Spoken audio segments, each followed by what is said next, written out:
if I die tomorrow. I hope you hear these words. I ain't here to flip no birds or sip no serve. Hope the future generations can get this urge. Stay woke, youngin', and avenge these nerds.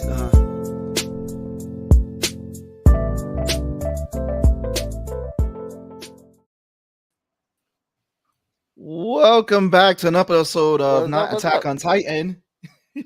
What? Not Attack on Titan. There we go. Yes, I'm. It's gonna be around. Welcome back to another episode of Nerds the Round. Oh wow! Guys. It's Tuesday. We in the building. Let's go. Let's we go. got a brother from Geektopia, Sean Luke, in the building. What's up? What's up? What's up? What's up? What's up? What's up? How you doing? How you doing? I'm just saying, Mr. Face Kid.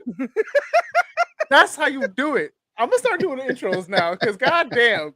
Yeah, what is I don't know. happening? He's been dropping the ball lately. Bro, I've been dropping the ball. I've been thinking, like, how many catchphrases can I come up with? That's not a one catchphrase. catchphrase. That's it.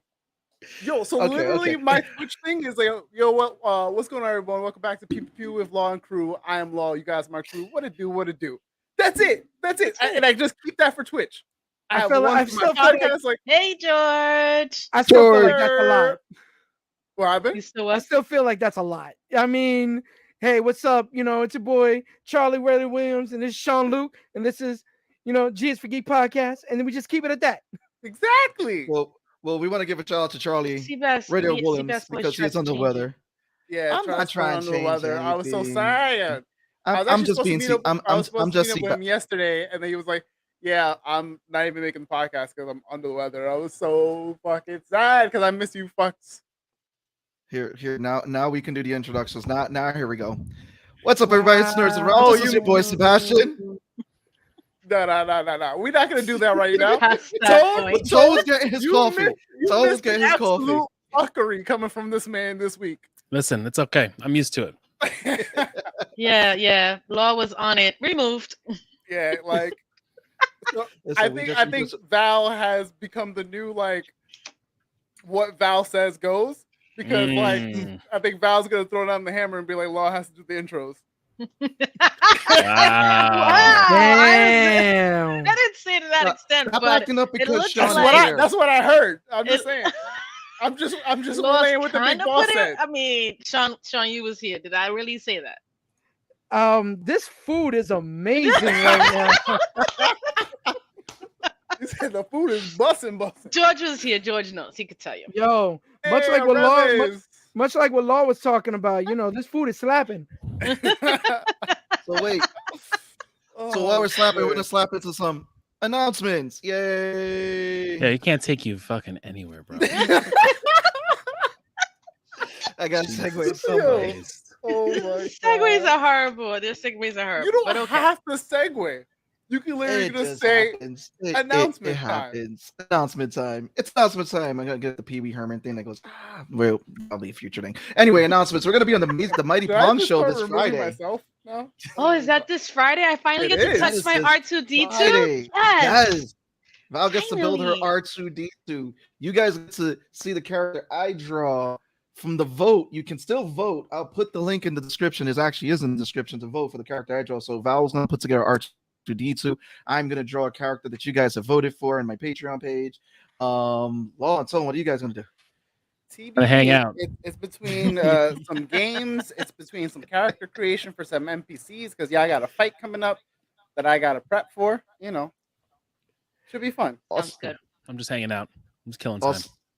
Also, too, guys, make sure you are following Law's Twitch. He is on every Wednesday, Thursdays, and Sundays. The time is in the description for every time that he is on. So make sure you guys are following. Make sure you guys are subscribing to the Patreon page. I am on it. I know. Sometimes. Anyway, sometimes I get it. I give myself a little bit of credit. A couple of more of these, and I'll be on time. Anyway. Patreon page, follow the Patreon's page. $3 for subscriptions. Pretty much that gets you the webcomic that is coming out, Concrete Combat, which you got to hear me talk about Rob Anderson's interview at 7 minutes, which last night. So I will share the links in the comments because again, got to joke. Thank you again, Rob, for that. But yes, that is dropping next month on the Patreon page. Those who subscribe, thank you. There's also going to be a raffle for those who are already subscribing. This Friday, I will be raffling off a free commission. So there you go. That's the announcements. Oh, and the Medusa's Cascade podcast every Saturday on Spotify or wherever you can listen to a podcast. Make sure you listen to the D&D podcast that has nothing but mayhem, action, adventure, and just these last killing episodes, stuff. It's literally a fight and a half that could have went our way, and then we just got kicked in the teeth again and again. It was, oh man, it's okay. It was worth it. We grew. We grew. We learned. You know, things happen. It's fine. Did I do good on announcements, guys? Did I do good? You've done better. Fine. You've done better. We did okay.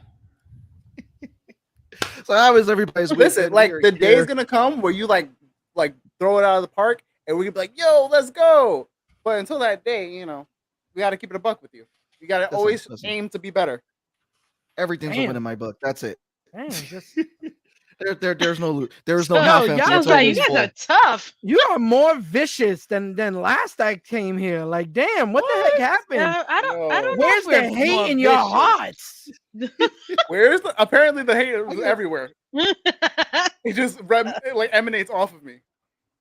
I became the redheaded stepchild of the group. Oh gosh, here we go.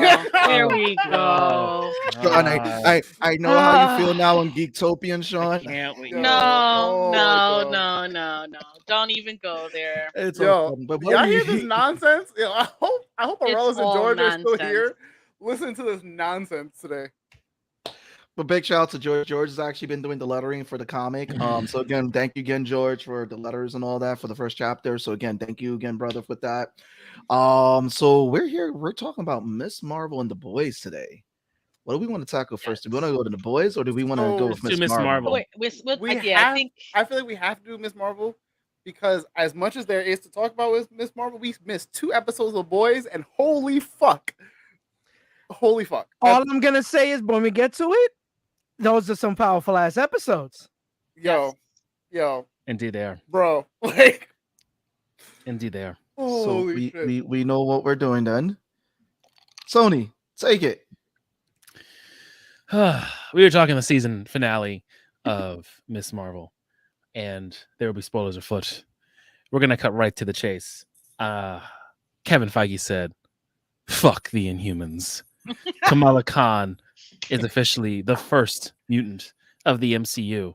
And before people get all upset about it, apparently, allegedly, I didn't read it, but I heard it on the Twitter, that Kamala was supposed to be a mutant, but because of the shenanigans with Fox, they made her into an Inhuman. So again, Feige said, fuck the Inhumans. Aunt May has died. There you go. Yo, that's gonna be a very serene. I would also like to point out, because we didn't do it already, tomorrow is Tone's birthday. So I would like everyone to wish Gala Dad a very happy birthday. Yay, birthday. Wow, that sounds so anticlimactic. I'm very I'm excited. I'm excited for Saturday. My wife and I are going down to the city, and we got reservations for a really good restaurant, and we're seeing Chris Rock and Kevin Hart. Ooh, nice. Okay.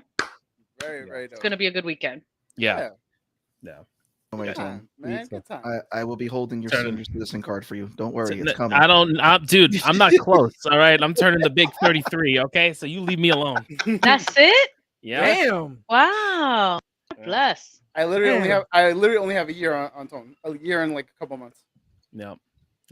Once 35 comes, Sebastian all y'all young heads, y'all need to relax. All y'all young heads. All right. Listen, I'm not young. We don't need to discuss age. Moving on. What? Seabass is older than you, right, Sean? Is he? It's supposedly. Yes. It's supposedly. I believe. Yes. I think so. I feel like I know so. I don't know. I will say without disclosing. I do not kiss and tell. That Seabass hit his monumental birthday before Sean did this year. Okay. Yeah, but thanks, Aurelius. Thanks, Vic. Yeah, I guess. I listen. I'm the old fart of the group. I'm the old fart of the group. There you go. Hit 40, and it's like you just don't give a shit. And at the end of the day, you fumble people's names. You look for your medications, and you drink a bunch of beer and chill. Okay, you've been fumbling names in your 30s, for so years. that's not a 40 thing. Okay? For years, and I've known you for years. For years, it's been happening for a long time. It was practice. It was practice to this point. To this day and age, right now, whereas like I could just fumble it. There you go. It's like sure. Mm-hmm. No. Anyway, yes. To your point, Tone. Yes. To yeah, it is. It is a practice skill. And to your point, Tone. Yes. Miss Marvel was confirmed by the creators of the original comic that they wanted her to be a mutant, but yes, at the time because of what was going on with the Inhumans and Fox and the X-Men, like they were killing off Wolverine in the comics because they didn't want Fox to make money off the comics. There was a lot of things that were going on, and so they had moved Miss Marvel to be a Inhuman. Inhumans at the time in Marvel Comics, they were trying to push them to be the new X-Men, hence why we saw them being heavily pushed in Agents of S.H.I.E.L.D., and then they got their own show. The spin-off show did not do that well, even though Quicksilver and Wanda became Inhumans all of a sudden. Yeah, they didn't even mention it in the main MCU, but they eventually, when the Marvel TV division, when movie division split, there was a whole split with that where we didn't see the Inhumans mentioned at all in the MCU. And so now that everything is in Kevin Feige's toy chest, the exception of most of the Sony stuff, which he still gets to play with, since now he has the mutants in his toy chest, yes, now we have Kamala Khan as the first confirmed mutant of the MCU. And it's really funny. I want to point out, did anyone think that this was foreshadowing with the way how we've seen in the X-Men comics with how Damage Control was handling superhuman, superpowered people in the beginning of the show and like how they were being treated or looking for superpowered people to lock them up?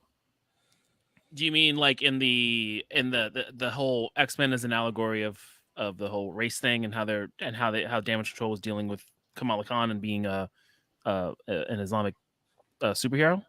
Is that what you're alluding to? That whole thing I'm alluding to. I didn't connect the X-Men. Foreshadowed it?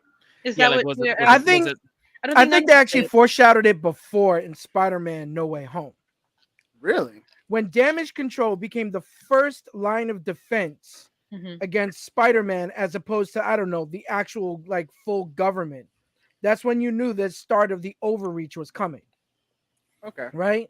Then now in Miss Marvel, the overreach reached a whole new piece. So I would not be surprised if that agent that got relieved of her duties, right? I don't remember her name, starts a separate function, right, with Sword, so that they could create the Sentinel program. I don't think it'll be with Sword. But we are going to see Sword in I would assume we're going to see Sword in the Marvels. In the Marvels, yeah, for sure. Yeah, because of Monica. I would hope so. And I think that's what Nick Fury was doing up in space anyway, wasn't he? Mm-hmm. Yeah. What Sword's supposed to be doing? Yeah. Well, can I start by saying something real quick, because I know I was very much unhappy in the first episode of this series, and you guys heard my complaints, and I was talking a whole lot of shit. I have to say, by the end of this season, it won me over, and I absolutely am happy with the outcome and how they did it. And like I said before, although I'm not happy what they were changing, I trust in Feige, and now this just confirmed why I continue to trust in him. So I'm super, super happy with what ended up happening, even though it wasn't exactly like I expected it to be. I'm glad. It was different. It was just so good. It was just so good. See, I love the fact that the actress, she is a big fan of all the Marvel comic stuff, and also she's definitely coming in this as a fan, and I'm pretty sure she was very stoked about the role. But again, to be the first confirmed mutant in the MCU, and is she? And the fact that is like, I need the source. I need someone to actually. I don't know if she's the first confirmed, because don't they allude to it with Wanda and WandaVision? They allude to it, but in terms of them actually being using the word mutant and actually stating it in the show, really, so that's so much potential. But interesting. I'm gonna pick on you. I'm gonna pick on you on that one, George. No, I feel let's get to the mutant thing though. Let's finish that thought, and then we'll pick on George. Love you, George. No, I mean, I think it was like because this is the first time that they've actually uttered the word mutant without saying like, "Oh, super powered." Oh, you have this. Like in WandaVision, they alluded to it, but they never really touched on it. Where in this, it's like you have her friend Bruno is like, yeah, this whole thing, like you have this mutant ability and you just this mutation, and then they hit that brief X-Men 90s theme. And when he dropped that word, so it's like, yeah, we're confirming it now. Where in the before we've had hints, but nothing real confirmed. So I would say, doesn't Professor X count as a first mutant? Professor X was in a different multiverse. He was in a different multiverse, and they never call him. But they didn't call him a mutant. They didn't call him. They didn't. I'm trying to remember what they called. They didn't. They never called him a mutant. They never called him a mutant. They just said Charles Xavier, and he had the powers, but he. But he also. We knew he was a mutant because of the background music.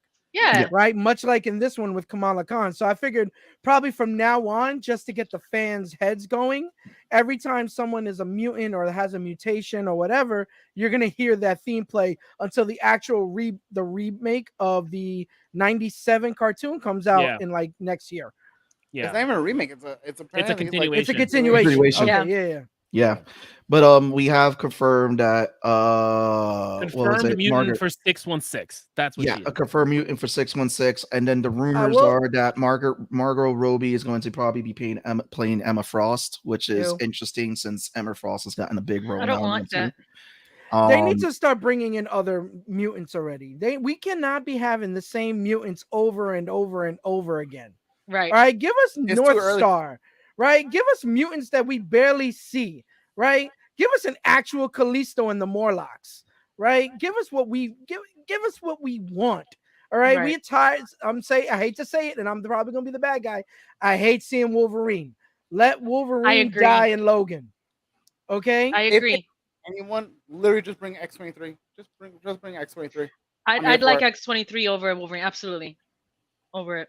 Which we may get. We don't know what we're gonna get with the lineup. I hope so because of the I don't even want Margot in Marvel MCU. No.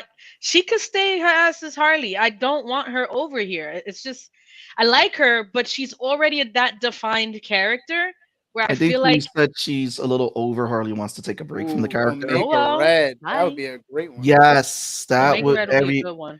There were always rumors of Omega Red or some linkage to him when what was it with the Black Widow stuff and all that when they were doing all the Russian characters. Give me Mr. Sinister. Yeah. Listen, I would love to see still that. My heart for Mr. Sinister. Still my fucking heart. That would be so great. But I don't know if they're gonna give that to us. Well, they might because with the way the X-Men comics are running now, it's like there's this whole mutant island utopia where it's like all these central figures, like Mr. Sinister is pretty part of one council. You see like some of the images popping out from that, and that's why I mean I wouldn't be surprised if we do get Mr. Sinister. I would say if we're gonna get the High Evolutionary, right? Because there's rumors that the High Evolutionary is coming. That's who the guy from who was in Thor? No, he was what's his name in fucking Peacekeeper. Chinue. Yeah, he's gonna be the High Evolutionary. Yes. Yeah. So if we're gonna get that, I believe we should get Mr. Sinister too, because they both dabble in the same shit. Well, I mean, we're probably going to get some sprinkles of more mutants popping up and them using more of the characters with the fact that they've confirmed again in Miss Marvel. The show was pretty good. I mean, I was comparing it to another show, Naomi, which was a DC ran show, which I wanted it to do well. And then looking how they handled Miss Marvel, I was like, yeah, this is how you handle a teen hero. Which again, no shade thrown at the show Naomi, which was pretty good, but it was by the numbers. It really felt that CW feel that you've seen so many times. But when it came down to it, it was just a really, really fun show, and you got a lot of rich culture in this show too, and all that. And again, a hero that is dealing with being Muslim in this world and everything, and it's superhuman world and all that. But give me some hot takes. What you guys thought about your thoughts of the show? What were some of the things you thought they hit and missed with? I just want to piggyback off of this whole mutant thing. because this goes back to an earlier theory that we all kind of had that I brought up, is mutants. If she is like first mutant that is said, okay, she is a mutant, right? That means that this entire time we've had mutants. So how do we now like have those stories or not? You know what I mean? Like, were they brought in? Big name I recall to overuse them. Yeah. So I don't worry about that part. Mr. Sinister figure, Maybe. There's one on Hasbro Pulse. I don't know but it looks like it's more of the X-Men 93 Sinister, even with the logo. Well, 90s animated. Yeah, it's that one. If you look how they've been pushing a lot of stuff too with the Hellfire Gala, the redesigns for some of the costumes and everything, pushing out the lineup. I mean, I think that with this next phase, they're gonna integrate mutants. I mean, I know San Diego Comic-Con people are waiting for announcements for stuff. I mean, we can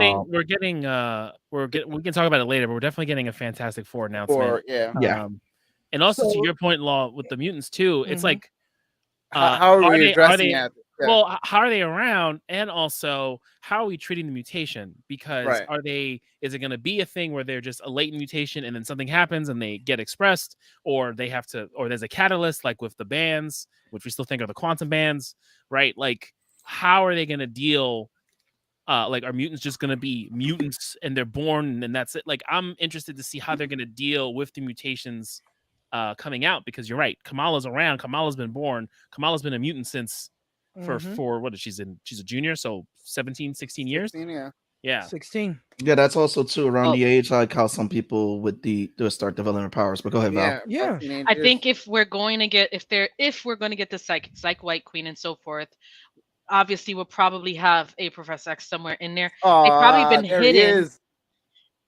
Hey, Charlie! No voice. That's Sean's other half. Other half has arrived. Maybe Loki season 2.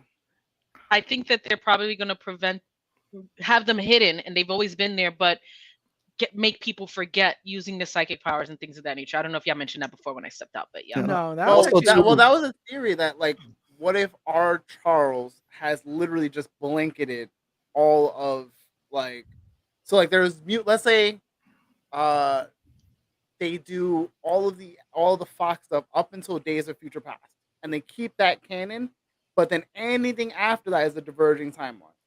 But I don't think they. Wait. So what you do is, after Days of Future Past, you have it so that, like, all right, let's say if they exist on this Earth, you have Professor X going, I don't think the world's ready for mutants yet, and he just suppresses all. Right. I think I would like to see even back flashbacks of them being involved in phase 1, 2, and 3, and 4, but was suppressed from that memory at some point because they weren't ready for the world to see. I feel like that's a lot of work. I would love it though. Yeah. That they did it. I'm gonna give you but I'm gonna give you guys something. So think about this. So Miss Marvel got her powers activated when she put on the bands, right? Mm-hmm. These bands probably have like some cosmic property to them. Mm-hmm. We could still write that mutants did exist, but not as many existed before the blip. And because we had this cosmic event, that cosmic energy shot around the universe, they could probably write that in, that then all of a sudden a big spike in maybe mutant births, right into holding, because they did in the comics where Charles Xavier did wipe people's minds about mutants. There's ways they could finagle and Marvel, if we know of the MCU, they're not afraid with messing with their history and dropping stuff in there. I will counter argument with, how are you then going to erase a bunch of mutants that have been throughout history, like Apocalypse? Well, because if you like suddenly create them now, that means it won't make sense. But that's assuming. But that's assuming if they use the Fox stuff. Let's say if they go ahead and now they don't have to use the Fox stuff at all. I don't think they're going to use the Fox stuff. I think you can go any route. Like she said, the end of Days of Future Past actually was a divergent timeline, right? Yep. So the end of that, I've been saying this for years. If you go even further, to a great show that was underrated, Gifted, right? Gifted was also in a divergent timeline, which actually at the end of the second season was going to create a third divergent timeline. So there is ways for them to bring the mutants in without having to do the mind wipe, because right now the only way to do a mind wipe would be the spell that Doctor Strange did again, right? Because I don't not necessarily. But I don't see Professor X mind wiping everybody. But he has that power to do so with Cerebro. He's done it before when he protected them in the 60s, so they didn't remember him in the future. Like, it's not impossible for them to do that, and he has the power to do so. How else do you explain generations of mutants existing in today's world? Probably something was a catalyst, and they decided it was like, nah, y'all not ready for us. I mean, it's not impossible to do, and I think I would accept that more than them trying to say it's just something that emerged now. I don't want an emergence now. So I've got a question and the concern in regards to all of this, and we're all talking, we're talking about mutants coming up. I think like Marvel's like really been juggling all of these characters really well, but we've got the X-Men who we need to figure out how we're getting in. And right now we're doing a piecemeal with Kamala being the first one, right? Mm-hmm. You've got Fantastic Four of where the fuck have they been? So you got to introduce them. Mm-hmm. And then you've got the wrinkle of Secret Invasion of the Skrulls have been here the whole time. So it's like they have to figure out 3 different large entities to shoehorn into this MCU and make it seem like it's not the same thing 3 different times. And I'm like, I don't have an idea. Fantastic Four is going to show some. They've already kind of, and they were big in the 60s. They're saying that they were in the quantum realm, and I believe the next Ant-Man and Wasp are going to get them, and they're probably going to be what brings them into today's world.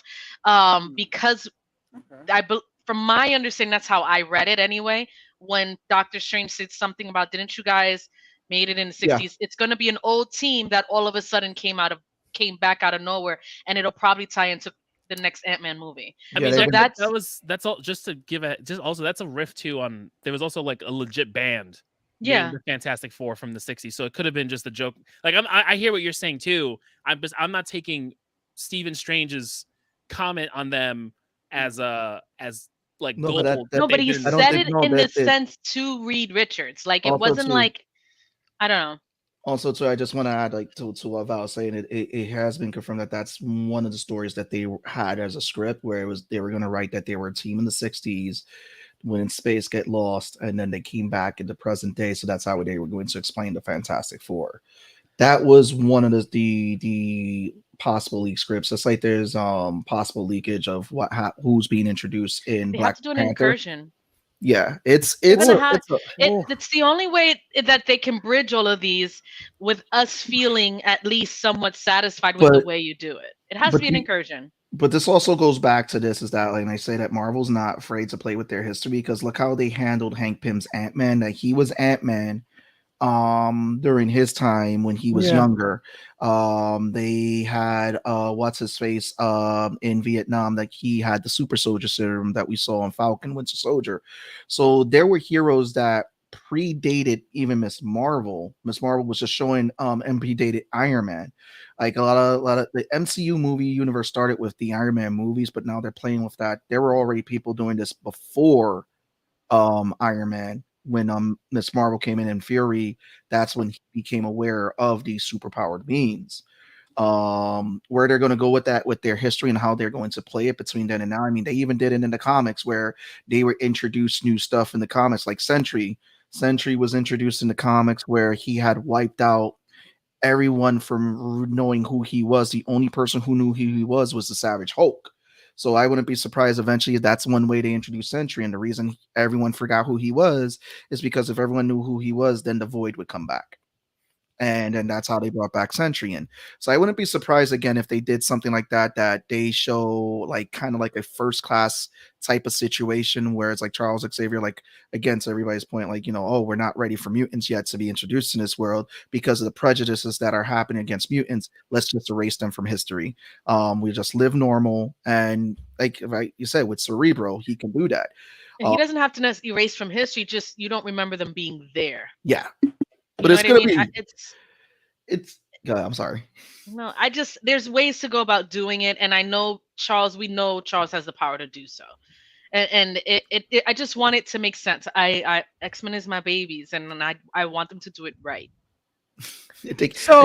Here's another way to do it, because like you said, Sebastian, they have a way of fixing a history by basically hiding it in plain sight, right? So instead of them bringing in like Professor X doing the mind wipe, right? Have them have an old 60s team, right? The X-Men were around, they were there, right? But the government agency that was around there didn't want them to get so powerful, so they technically disbanded and went their own separate ways, a la what they did with the Eternals, right? That can work also. Yeah, they've done that in the comics actually, where what was it?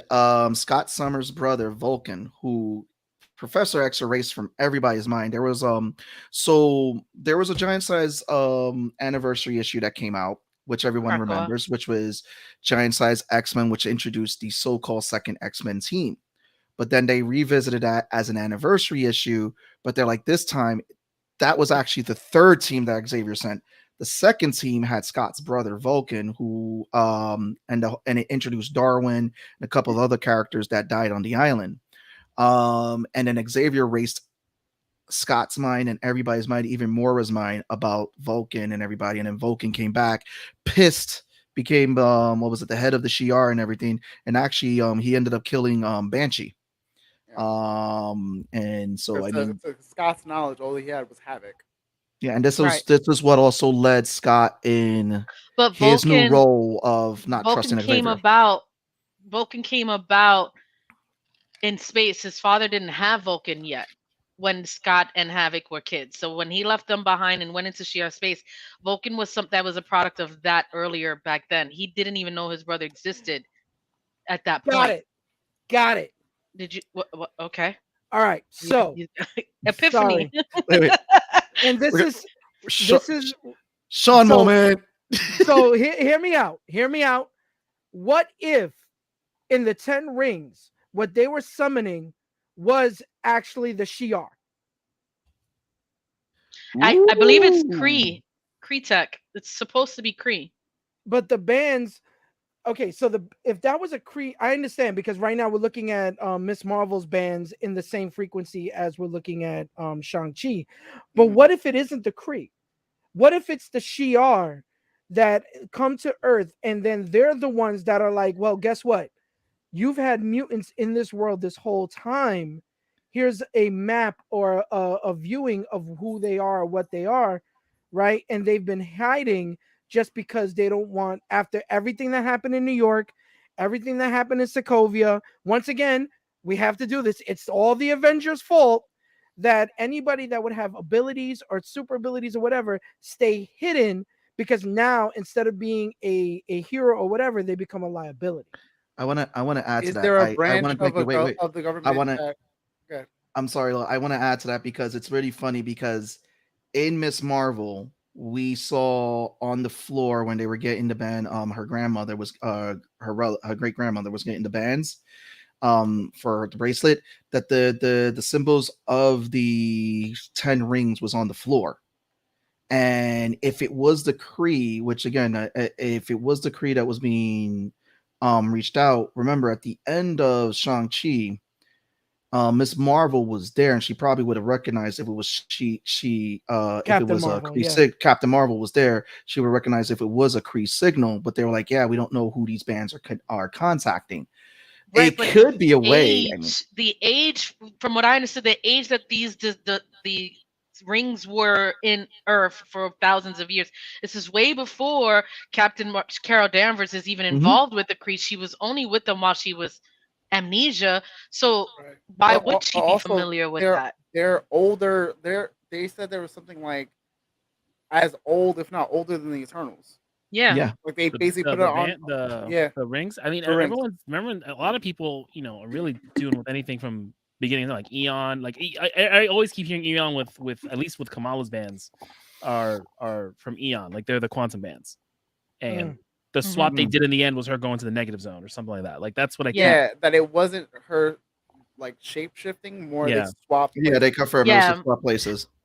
I was okay with that, even though it wasn't exactly comic accurate. However, it sets up for what's to come in Miss Marvel, Marvels. Now hear me out here. Okay, go ahead, Shaw. Go ahead, Law. Because to Sean's point, if that were the case, like there's mutants around and what have you, there has to be some branch of government in this cinematic universe that knows about it. Absolutely. And is currently on task to like suppress them. Well, it wouldn't be Shield, it wouldn't be Sword, it wouldn't be Damage Control, any of those guys. So now we kind of have to think who would be like that powerful, that clandestine, and huge to like do that.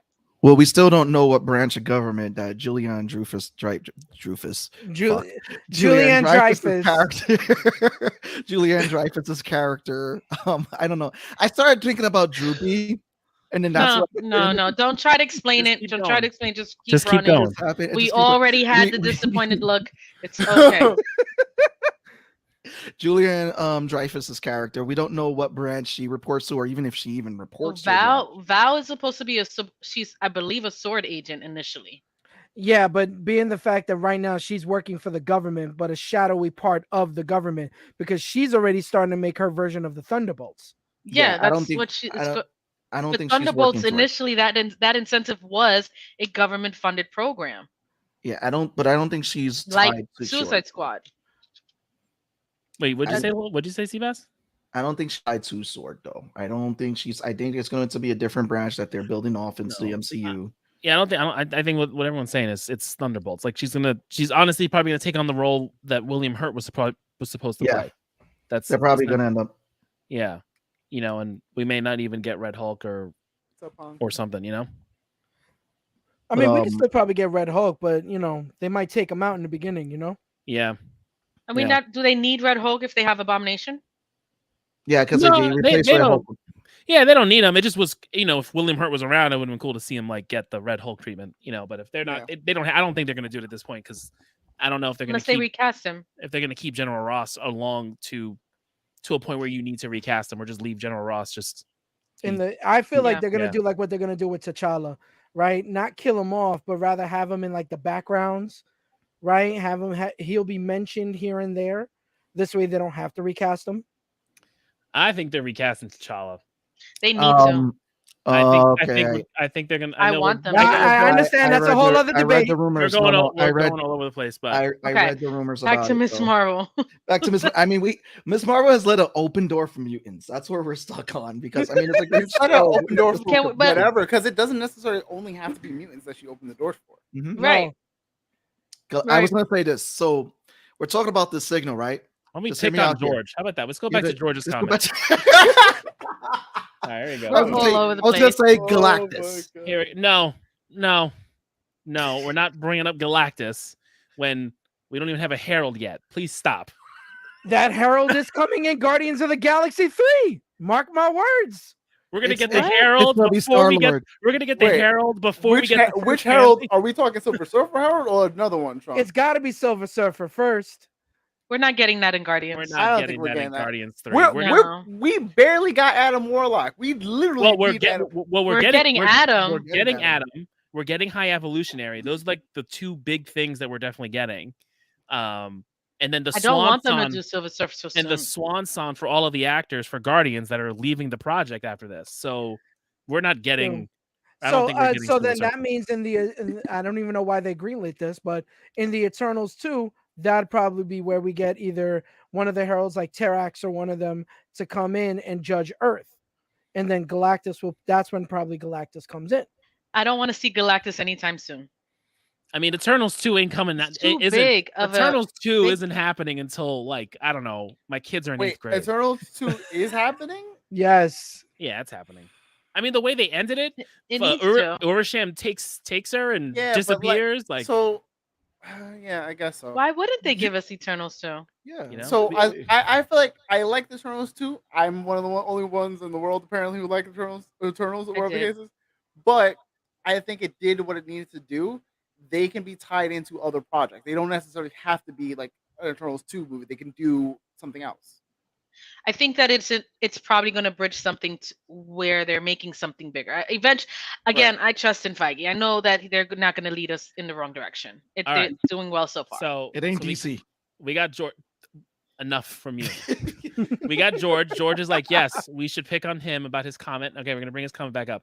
So the show had so much potential, but he felt like it was all over the place. So what I completely disagree with that. I disagree too. George, we could send you the link to come on to defend that comment. Oh, do you wish to come and defend your take, George? Because how was it all over the place? I don't understand. I will say just message me if you would get the link. I love that we just pull people in from the comments like, oh, we're back. So I will say, in regards to being all over the place, I think that for what is this? Was 6 episodes? 8 episodes? Yes. 6 episodes. So for 6 episodes, for Kamala to he wants the link. He's ready. Okay. Bring him in. Send him the info. I need to hear this. So for Kamala to get her bands, figure out her power, save some kid, have her practice save, go to Pakistan, go through a whole thing there, and come back. I can understand where we can feel it was all over the place. I think it was a little rushed, but not all over the place. Maybe that's a better way for maybe rushed. I can say I would have liked 8 episodes instead of 6, but all over the place. No, the story worked well. I mean, they sold me by the end. I was good to go. I don't understand. No, there's no way. It was definitely more. It needed more breathing room. I think we needed 2 more episodes. I think we should have had a little bit more time because I think the episode. When you talk about oh my gosh, what's the term when India split? I can't even remember. Partition. Yeah, like first, I love that episode. The partition episode was really good, but I think we needed some more. I think we needed some more time while she was in Pakistan, just doing all that. I think we would have gotten a lot more from her and the Red Daggers and all that. And then it was just like, all right, we had this huge episode where you find out you completed your path in the time loop, because that's always fun when we deal with time travel. And then you're like, all right, back to Jersey. and go and damage control. Let's go! Yo, ¿qué pasó? Yo, he said, "Bring me in." Was not playing. Let's do it. He pumped up the sneakers, ready to come. This is a new thing we're doing. Solo screen you just so you can. This is just so you know, George. This is a new thing that we're doing. Where folks want to just come in. We'll send you the link. It's like calling the radio station and just giving your point and bouncing. I got you. You know what? Actually, that's not a bad idea. I like it. No, but I think so real quick, because I know you guys have to talk about a whole bunch of other stuff. Hello, everyone. How's everyone doing? Good. Great to see you again, bro. Great to see you again. It's been a minute. But Tone, like what you were saying, 6 episodes, and she did all of that shit in 6 episodes. Like my girl went, like you said, there was that whole partition thing, right? They had that whole thing going on. I'm like, all right, they're gonna go in. There was just not enough time to do all that stuff. And she's very interesting. I'm not saying the show was bad. What I'm saying is it was a very good show. I love the way that, I love her. Like she was dope. Like she really was engaging. Yeah. Like I wanted to know more about her. Jersey City became a thing. Like, you know what I mean? And then she had her friend who at the very end, and you guys are talking about the mutant thing, he just kind of pops in, by the way, I did some research on your whatever, and you're a mutant. Oh, okay. Well, it looks like it's just another label. Let's get in the car and bounce. I'm like, what? Wait, remember, we get away with that because of True. Wait. And he didn't say you're a mutant. He said there's something different. She has a mutation. Right, you have a mutation. The verbiage is different. But you also got to understand, she's a teenager. She doesn't give a crap about that stuff. She's like, what the hell's a mutation? No, I get that. But what I'm saying is, that's what I mean by it was all over the place. There was just a lot going on. Right, which is why we said it rushed. Maybe it could have benefited from 8 episodes instead of 6, but all over the place. The story worked well for what it was. Because this is what I think, right? So it started, and I thought the mom, like the way they played the mom, I was like, ooh, there's something going on with her. Turns out it was really like her grandma, Which whatever, one? right?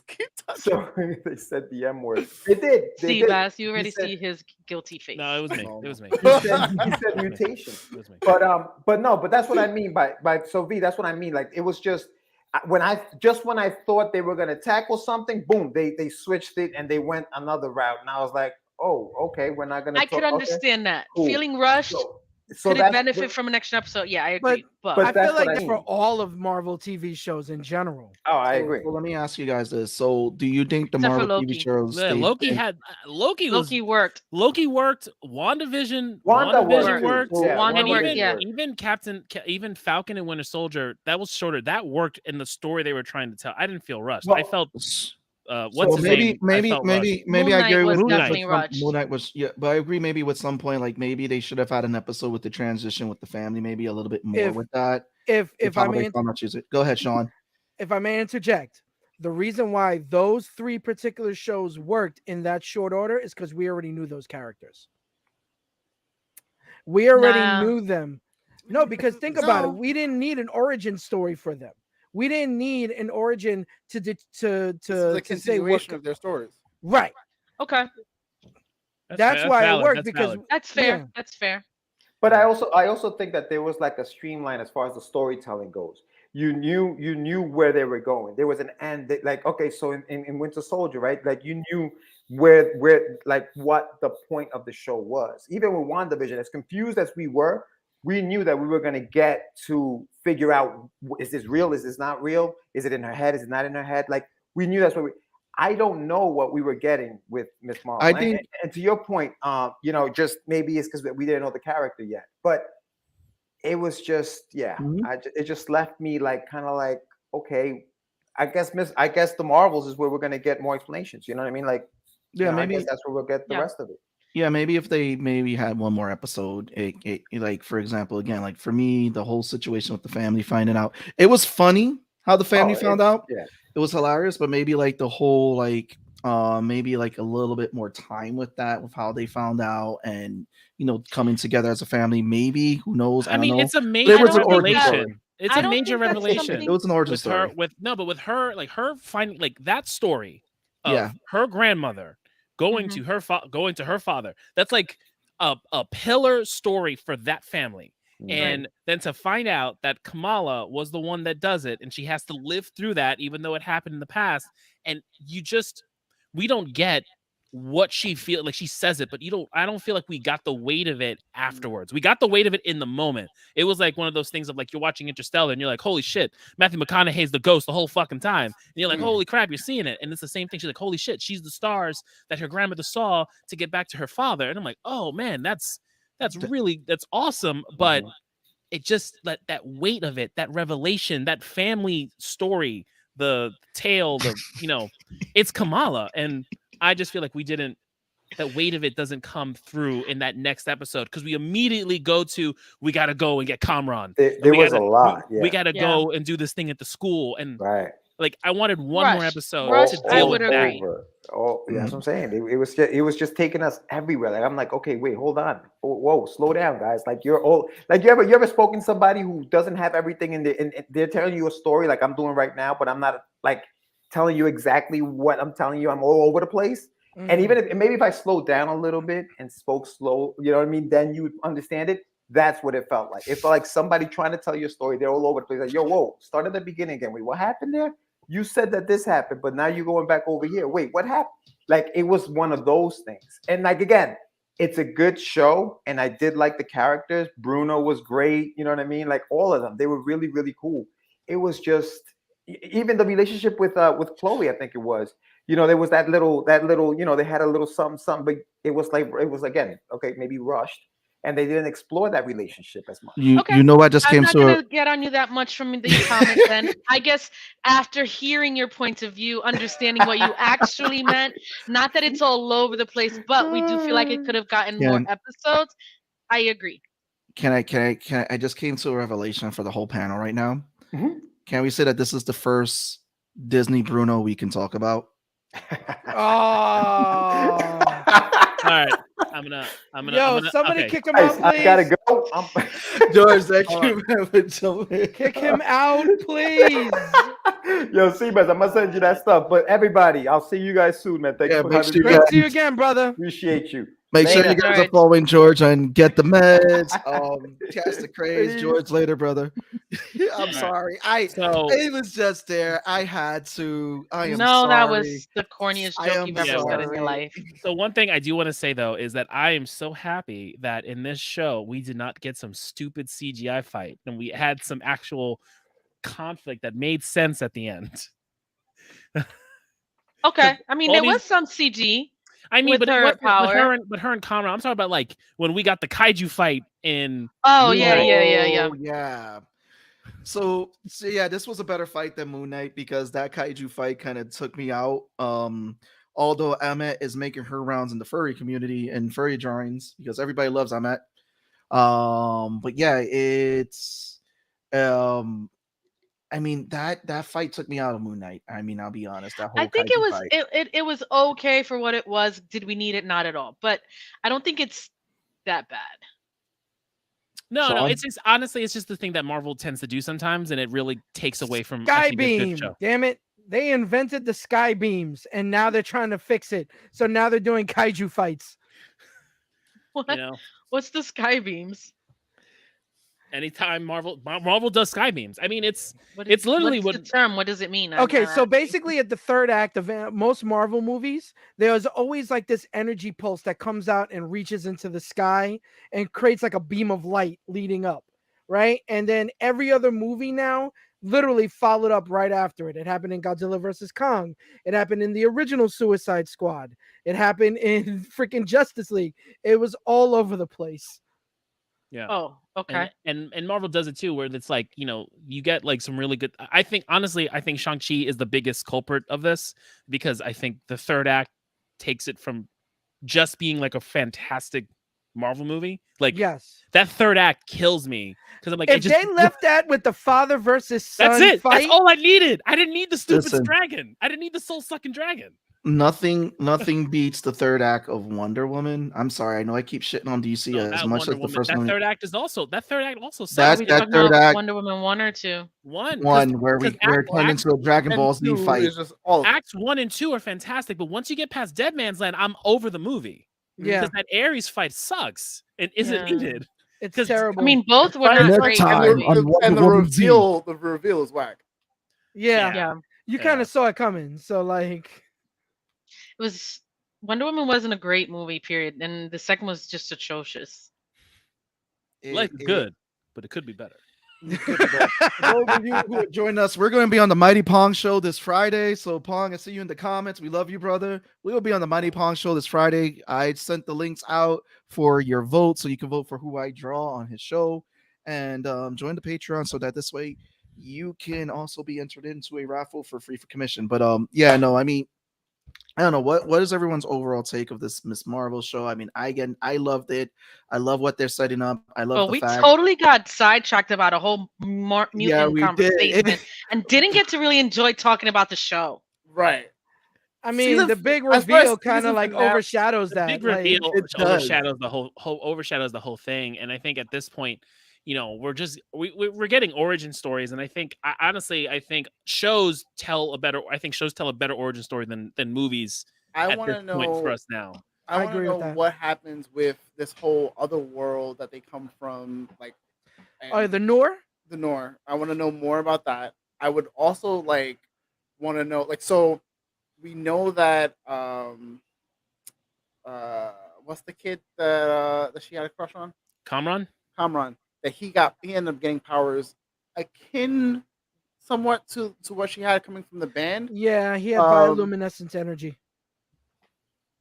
Rick, you can watch it. Come on.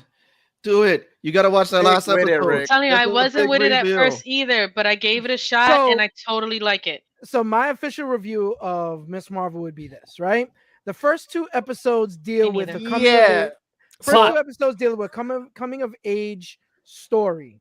Right. And then by the end of that second episode, it turns into an MCU basically adventure, because now you have the villain coming in towards the end of the second episode, which is the clandestines, right? Then you have them traveling to Pakistan, where you're learning the roots. And then, of course, in typical episode 5 fashion for all Marvel shows, you find out the history of why Miss Marvel is the way she is and how she got her powers. Because, you know, every episode 5 in the MCU needs to be a history lesson.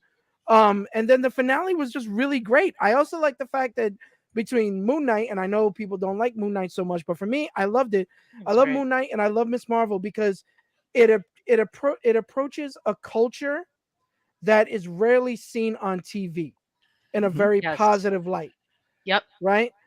Between the Egyptian culture and the Pakistani culture in a very positive, and even just the Muslim culture in and of itself.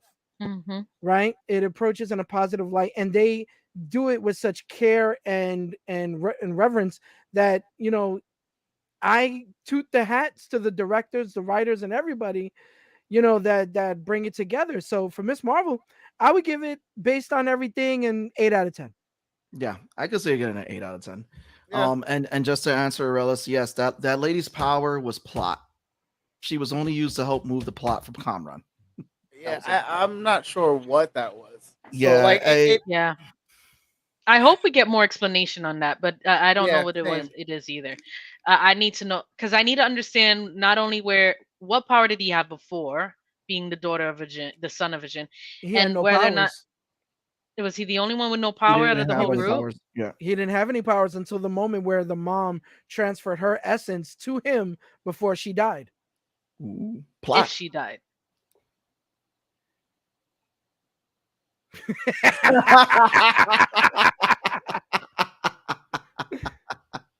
No, you didn't miss anything. It literally was one of those things that it probably can't fly over anybody's head, because again, it was just her, like how Sean from the Geektopians pointed it out, that it was her essence. So instead of mom's spaghetti, Kamran has mom's essence. Thank you. Mhm. Thank you. Oh I my can God. only do but so many corny jokes, man. Come on. Yo, I can't be the one who does this. Like, You have to. You have Why? to. Show me how to do it. I remove them all the time. Don't. I don't know if you want me in charge of it. Listen, come yo, on. We after appreciate this these episode, moments. I got you, fam. I got you. Yep. Val's about to appreciate these get moments. all the access to all the bells and whistles behind Because stage. I'm telling you It's right about to now, be a you're gonna be mad at me. Probably kick him out every 5 seconds. Sean, I need your Ooh. help. You need to defend me from Val. I do defend you from Charlie. That shit needs to There be you stopped. go. You Right, said it. exactly. See, No, Rick. validation. No, Rick. Validation. He does. This is Rick. If you toss this up, this could be the He's a beginning of my menace. hero or villain origin. I don't know. But let's get into the next We all topic. know. Chaotic over here. So what's the next topic we got? Because Miss Marvel, we got Mutant sidetrack. So what's the next topic we got? We got the boys, man. Because, like, holy shit. Well, So we've got the last 2 episodes to two talk episodes about, right? of boys. Yo, I don't even know where to start. Jesus. Tone, Can your we talk spoiler about warning? Can we talk about Donald Homelander Trump first? Yo, I mean, that's the point. That's the whole. I'm gonna shoot. I can shoot anyone on Fifth Avenue, but no one's gonna do a damn thing about it. Hold on. Let's Yeah! get on and popping. Here we go. All right. The moment we've been waiting for. Well, we'll see. So, we were talking the last 2 episodes and the 3rd season of The Boys tonight with the whole crew. There will be spoilers as always. Aunt May has died as always, as has been said. But what can be said about this show? What was one of the major reveals? I don't know. The cat's in the cradle and the silver spoon. Little boy blue and the man in the moon. We got some daddy issues. You definitely got some daddy issues. We got daddy issues as Tone's being number 1 dad in the world right now. All right. It's adorable. You love to see it. Go ahead. Hug Pepper. So we got daddy. No, he's not in trouble anymore. You can hug him. So we got daddy issues with Homelander and Soldier Boy. You got that one. And then, of course, you got the reveal of we knew Homelander was Trump this entire team. But okay, baby. Okay. Aww. Okay. Bye. Bye, baby. Bye, baby. Bye. That was Okay. cute. Jesus Christ. Anyway. So we knew that Homelander has been a Trump allegory like really hard in this season, but they really went for it at the end when he blatantly murdered someone in the crowd, and everyone's favorite stepdad, what's his name, is Todd. Yo, Yeah. fuck Todd, yo. Todd. Yo. Happened. So anyway, let's get me off this. Let's talk about the last season, and also Homegirl is vice president. She's gonna make her move, so I'm interested to see what they do. They are messing with she's gonna be vice president, so we'll see how they do. I like what they're doing with there's a lot of comic elements that they're bringing, but they're adding their own. Eric Kripke's just adding his twist to the story. So can I just say something? I don't like what they did with my boy Black Noir. I know why they did it. I know why they did it, but like they really had to do my boy Black Noir dirty like that. You know what's dirty? You know what's dirtier? The fact that he was like, he's worth 10 of you guys combined, and I'm like, so why'd you fucking off him? Like, because he's an unstable narcissistic dickhead. He is going through the dictator's playbook. Yeah. And he was on like almost step 9 of 10 of paranoia and killing those you trust around you. Yeah. Like he's right there. He's with Stalin. But this does with bring Hitler. in, he's there with them. I'm happy that this does bring in the opportunity to have Black Noir as the deterrent for a Homelander now. Because in the comics, Black Noir was actually another clone of Homelander. Yeah. And he was reintroduce. Well, he already said it. The director already said he was going to do it. Yeah, they can bring him back, but also the idea is that potentially Ryan that's his name, right? I think the kid. Ryan, they're saying could be the next Soldier Boy. Well, I was thinking that because they got rid of Black Noir, and unless they bring him back alive, Ryan could be that deterrent because the boys does this thing of time jumping. Like, we're just time jumping years. And Ryan is going to see through his father, because at this point, Homelander's now completely unhinged and they still love me. I can kill someone in the middle of the street and they still love me and they're going to cheer for me. So he could be that deterrent that they need to.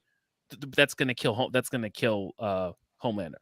I mean, I think not if he gets brainwashed first. True.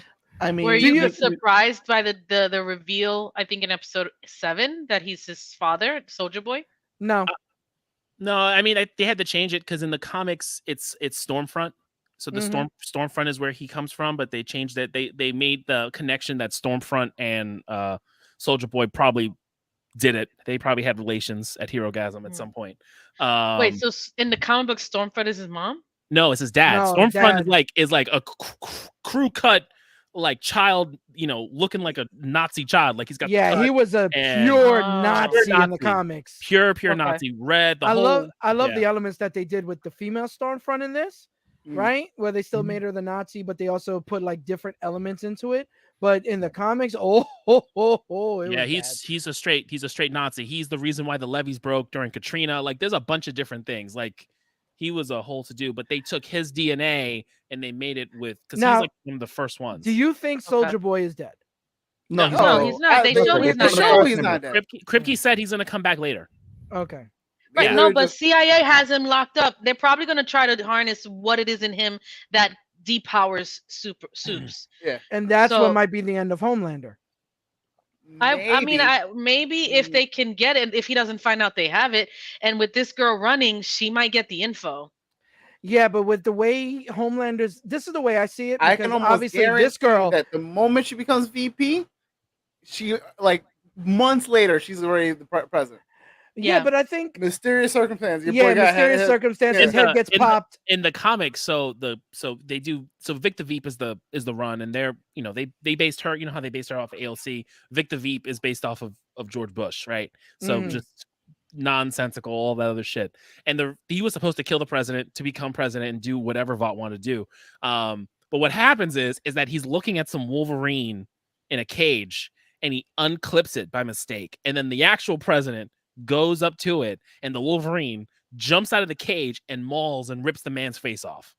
Holy Yeah. shit. That is how Victor Veep becomes president, and then because yeah, he inadvertently got the other guy killed because of Wolverine. That would be fucking wild. And I honestly wouldn't be mad at it because the way the show is going, I feel like that's what's gonna happen. I feel like what's gonna happen is that Butcher is just gonna give up, right? Kill all his friends, because that's what he does in the comics. Yep. Right, and then just we're giving you all the comic spoilers. Yeah, he kills everybody.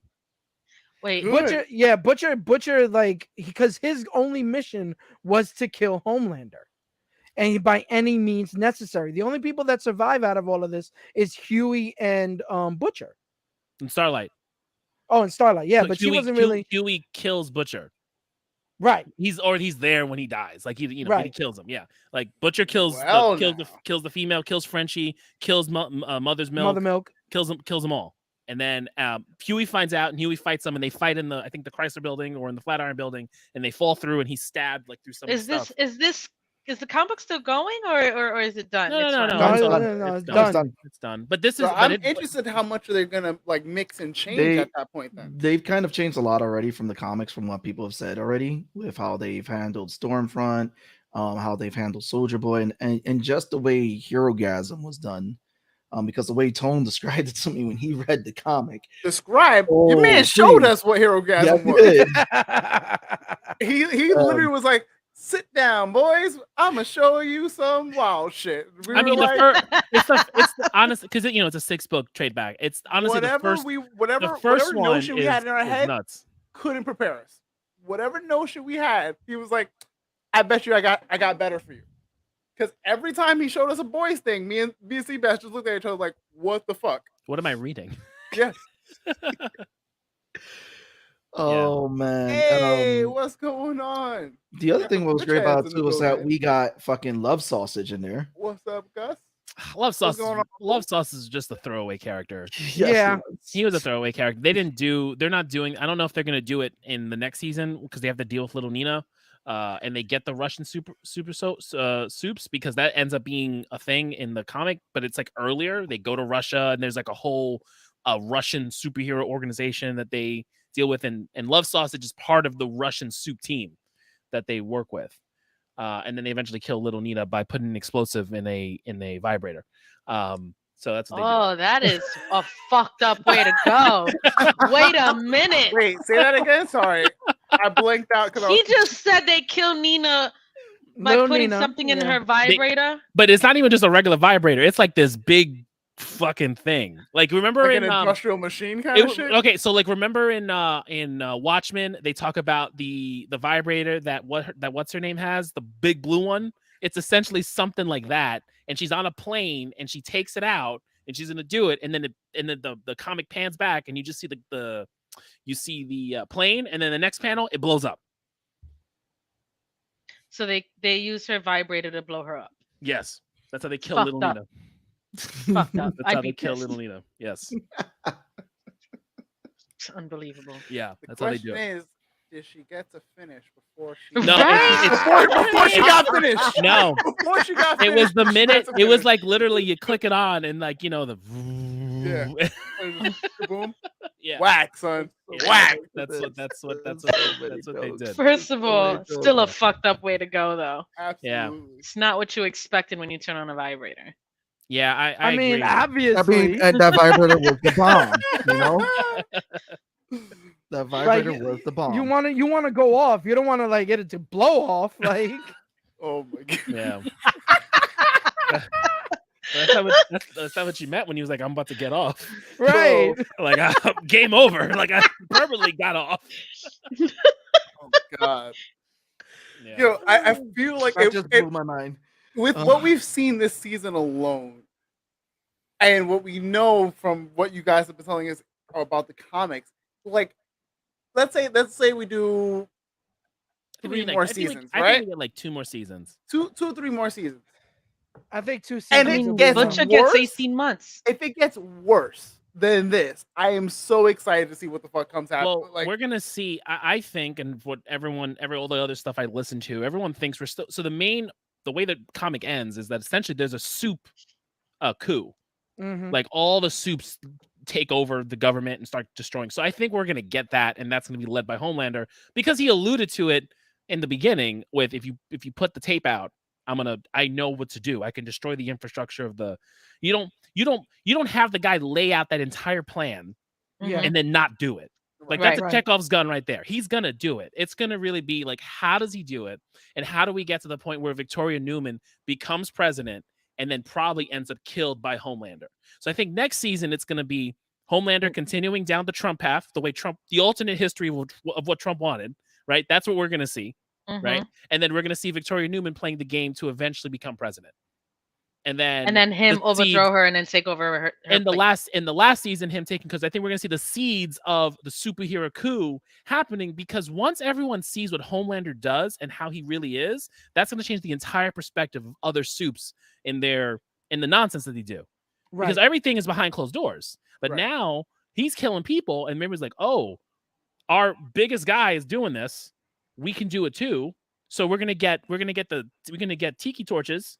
But instead of it being random fans, it'll be the soups. Like there's so many things that they're doing. And eventually it'll lead to the coup.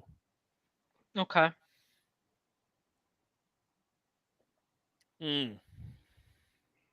Which one is Kripke again? I'm forgetting who that character is. The showrunner. Okay. He's the same showrunner for Supernatural, no? Definitely. Yeah, he did Supernatural for a number of seasons and then eventually went off of it. Which is why Jensen was so easily like, he was like, bring it. And he loved the differential of his character based on what he did with Dean. Oh my God, it was great. Like you don't really get to see Jensen do a lot of acting because he did Supernatural for so fucking long. Yeah. But then you see him in this, I'm like, yo, this man is really fucking good. Yeah. Yeah. It's like, damn, we really need an R-rated Supernatural spinoff on Netflix, man, because that's what we need. But holy do we? Shit. Yes, we do. Do we? After like 20 years of Supernatural? Did you watch it? Did you watch it? I watched like the first 6 seasons, and then it died out after that. Then you stuck with the whole thing. Your opinion is invalid. Okay, so wow. Damn. First of all, my opinion is always valid. I don't know. In regards to a show you have not finished, it isn't valid. I mean, it ran beyond what it needed to run. At the same time. Damn, that was already ready. Like, go. Ready to go. That was off the hip, bro. What? Oh, see, that's what are you gonna say, Sean? What I was gonna say was, when we disagree, it's always they try to pit us against each other, but it's not happening. I still love you, Tone, even though you're not right. I know. And I don't know what you're talking about. Is the instigator. So yes, I would say, as somebody who watched Supernatural, thank you, Rick. Will agree. I appreciate that. Thank you. I will agree with one thing. It did get repetitive over time, right? And but that's like any other show that you would have like 10, 15 seasons for, right? Like Grey's Anatomy has gone repetitive, right? Like NCIS has gone repetitive. Like it's gonna happen. At some point, please end it. It's not. It doesn't need to go on that long. But I did like the lead up to. I love that whole. I did like the whole lead up to the final season when it comes to Supernatural. That's all I'm gonna say to that. Yeah, because I'm sure it did. And the fact of making a side character who was like barely there, Chuck, right, into this main antagonist, right, was just phenomenal. It was great because Chuck don't give a fuck. Right. And also, like, you get why they have plot armor. Like, they explain why they have plot armor. And it's amazing. It's incredible. But to your point, it does get to a point. But I think that has to do with the fact of, like, TV shows for multiple seasons having 20-plus episodes. It's one of the only, the guys know, I hate 20-plus episode shows. Repetitive? What? Wow. Excuse us? What is going on? I didn't say that. What is happening? I don't know. We got Sebastian froze, by the way. This section is like, Sebastian totally I'm here. Oh, but that was weird. also Val too, like what happened to in the last episode, because you have the second to, and this is it after we're done with Supernatural. Okay. But so the second to last episode ends really. It's fine. It's the last thing ends really well because they do like a montage and you feel like it closes out and it's dope. And then you have the last episode, which they had to do the way it was, and they were supposed to like have all the people come back, and then they filmed it when COVID happened.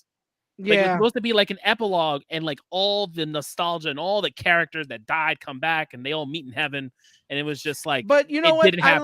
I like the way it ended though, because the core people you saw Bobby, you saw Sam, you saw Dean, the people that mattered.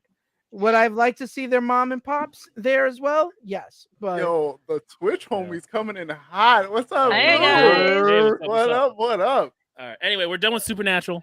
Yes, going back to the boys. Please, I thought we were done when Jensen Ackles tonight have been A1. Listen. I would just love for a segment of just Jason for Ankles' Soldier Boy. Yeah. Yo, what happened? Yo, breathe. Take a breath. Figure out what you want to say. I removed myself. Listen, that's what we do. That's what we do with Josie when she just starts talking, and we needed to relax. He's thinking faster than his mouth is moving. Exactly. Yeah. Like rapid fire. I just want an episode of. I just want a fan-made thing of Soldier Boy and Captain America just shooting the shit. That's it. No, I don't want Captain America restained with Soldier Boy. We can't go back. We can't go back. They don't want it. Jensen Ackles. Yo, I want that. Yo, for my Twitch people, clip that, please. Oh my Lord, Jensen Ackles. Jesus. I don't know. I would talk about here already. I was committed. That was a journey. Do it, but we can't because everyone else hasn't watched it. You know, no one else has watched it. So we can't do it. But all right, so back to the fuckery that is the boys. The boys. All right, so the last episode we have everything. It was like the penultimate episode. We have a huge fucking fight. Yes. Yeah. We have just gonna say that the fake out with Queen Maeve's death. Yeah. We have mind you, with Queen Maeve's death, they took their Twitter account to announce Queen Maeve's death to actually push that out there. So they made a whole memoriam on Twitter on their on their Twitter. Yeah, I gotta admit, their propaganda machine outside in the real world, right, has been freaking phenomenal. Between we'll do a whole put the knife down, but we'll do a whole episode where Tone. How we gonna do a whole episode of a 16-season show that 3 of y'all have not watched? Right. What are y'all talking about? Don't give your people. Why wouldn't Maeve survive the fall? Don't give them hope. Hold on. Wait, what? Maeve would have definitely survived that fall. Why wouldn't she survive the fall? She would have survived. First of all, she was able to survive Homelander's laser eyes. She was able to, she was holding her own fighting down with Homelander. Why wouldn't she be able to survive the fall? Especially if she landed on Homeboy. Right. Yeah. No. I think she's honestly, I thought she was gonna get killed because that's essentially how the way they kill her off in the comic is she fights Homelander and then he punches her fucking head off. Oh, shit. but and then when she goes to hit him with the sword, it breaks, and he's like, "Bitch, it's a fake sword." Became human in the explosion, but they're alluding to that, she was able to, I don't know, she didn't lose her powers until after she fell. Essentially, right. Yeah, which would make sense because it's not an immediate reaction. So Rick is. Why are you guys yelling in the comments today, yo? Rick needs to go to bed. Rick needs to go to bed. Y'all, I think it's hungry today, man. It's 4 a.m. Oh man.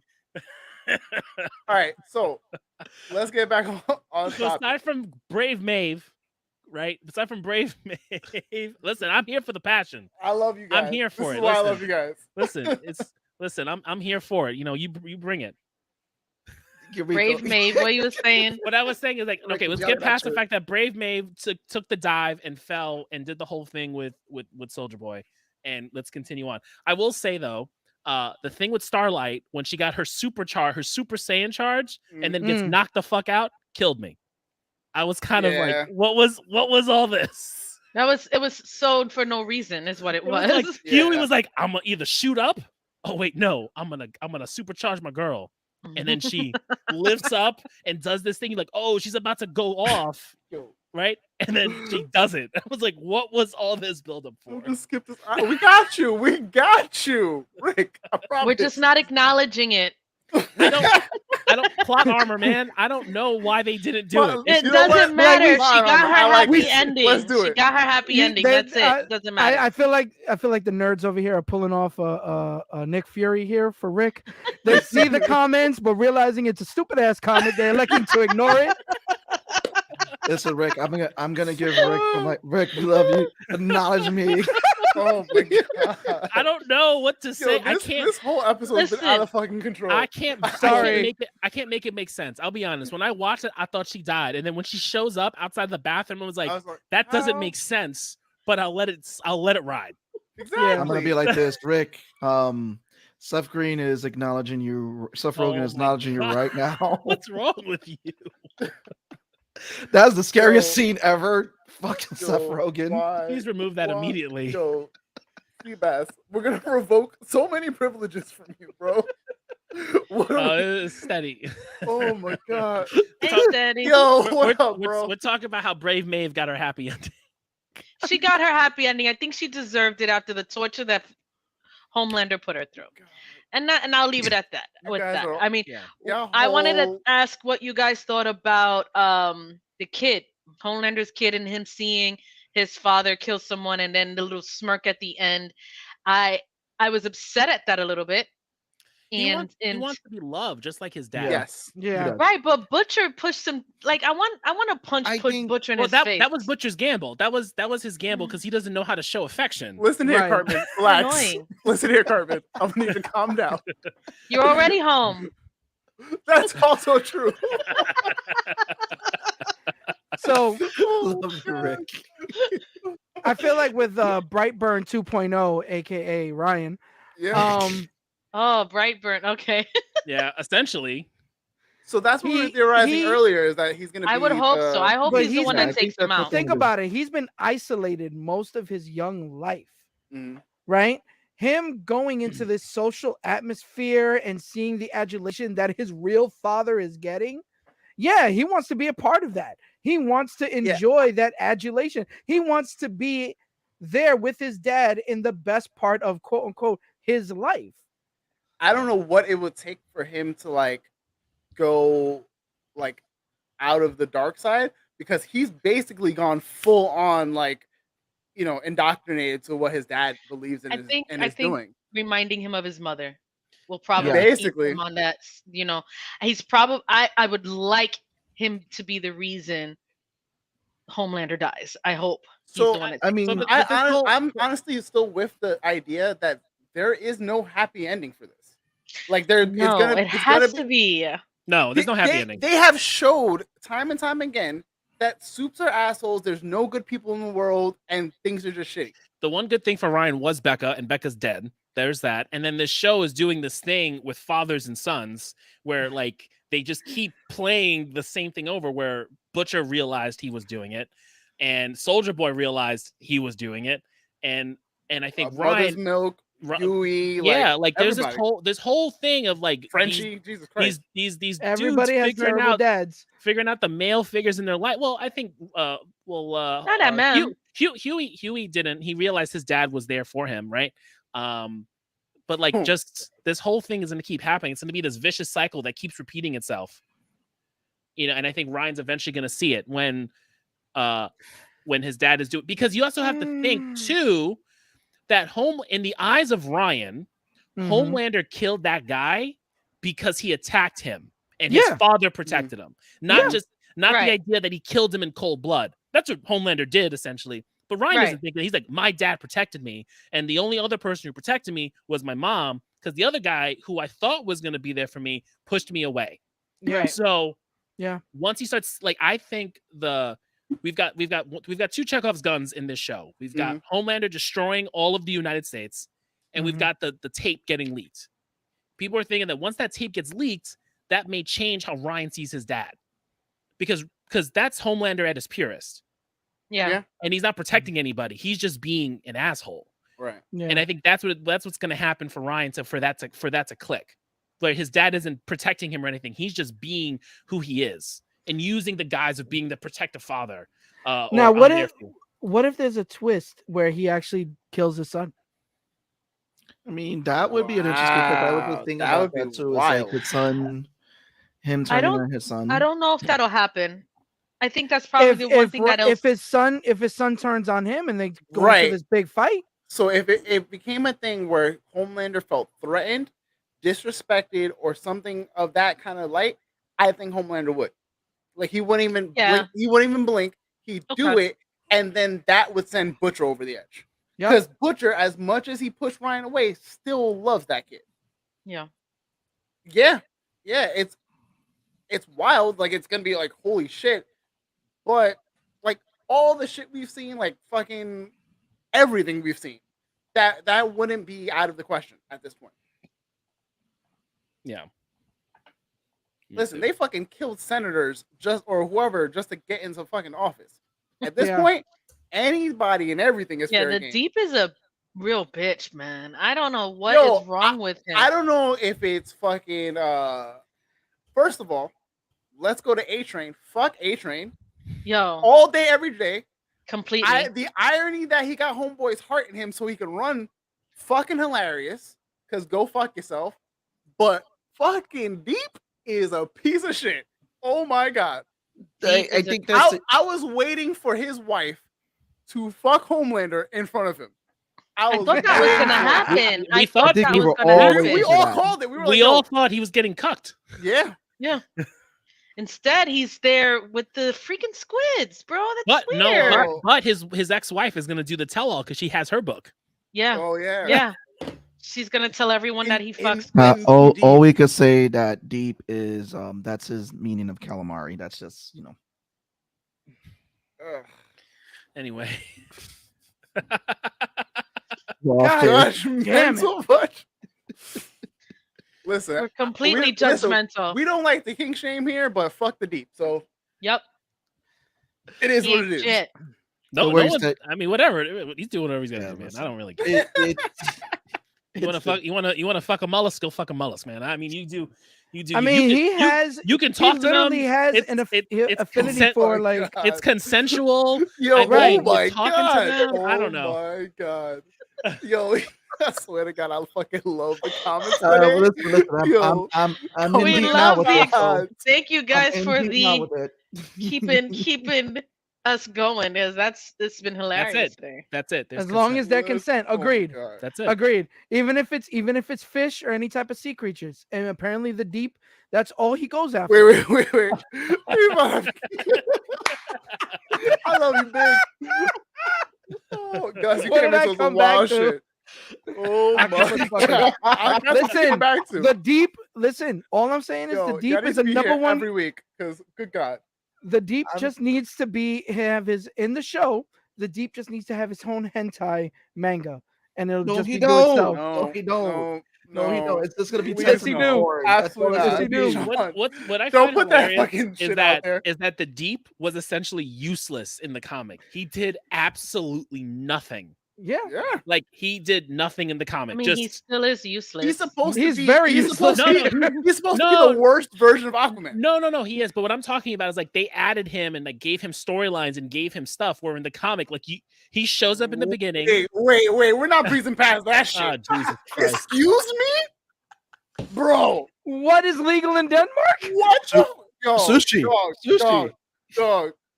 Oh, jeez. We're going down a dark alley, people. We're not doing this. Wait. I swear. Listen. We don't want to go. This whole listen, podcast guys. around. We don't want to go that deep. I'm gonna turn that comment. I'm turning the rudder on this ship. Back up. I'm turning the rudder on this ship. We're not There's doing deep this. hentai fan art on the web. Yes. That's fine. What is it? Rule 6? What is it? Rule 69 or some bullshit? No. Listen. We found 34, I think. Well, the running joke has been that Sean Acevedo is going to be doing a calendar, so we need to get one of those months of him dressed as the Deep. Not a joke. Rule 34. Thank you. Happening. Thank you. Rule 34. Thank you. Get him yes. as Let's go back. I'm to the gonna boys, get please. I'll get a giant plushy octopus to cover my no parts. Right, and then that'll be the that'll be the November This is the show. cover. This is the show. This is the episode that either gets us to 400 or just like tanks us completely. There's no in between. What is going on? I The fuck if I know? We're in too deep You're now. totally off the rails with this one. So back to the boys. You don't just promote the calendar. This is the most unhinged episode we've had in so long. Oh my god! Right, there's so many things happening right now. There's so many. Actually, saying no, but the I do have people who's gonna join you for that calendar. Big, you nominated yourself. You're a part of that calendar shoot, by the way. Just saying. Oh my god! All right. Jesus. Anyway, Oh, back. Jesus Christ. All right. All right. So back to the spinning the wheel, getting us back on track, guys. All right. Get back on the train track. Let's go. God. All right. So character growth. Can we talk a little bit about character growth with these guys? Yeah, they all suck. Well, so it's still growth, but they're all growing into the who they're potentially the worst versions I think of themselves. Huey has the biggest character growth, even though he's a bit of a bitch. I like Huey a lot, but the whole point of him not realizing what his value was up until he actually tried Temp V and everything else, I thought was an interesting way for him to start seeing things differently. Yeah, I mean. I think he's just trying to. I think there's been this whole thing of him just feeling, feeling so weak and helpless, and like Robin and all this other stuff, and then he gets this power, and then he has this revelation of who his dad is, and he's like, wait a minute, I don't need to have this. I don't need to have the normal version of strength. Trauma everywhere. Everyone is just unresolved trauma on that show. All of them.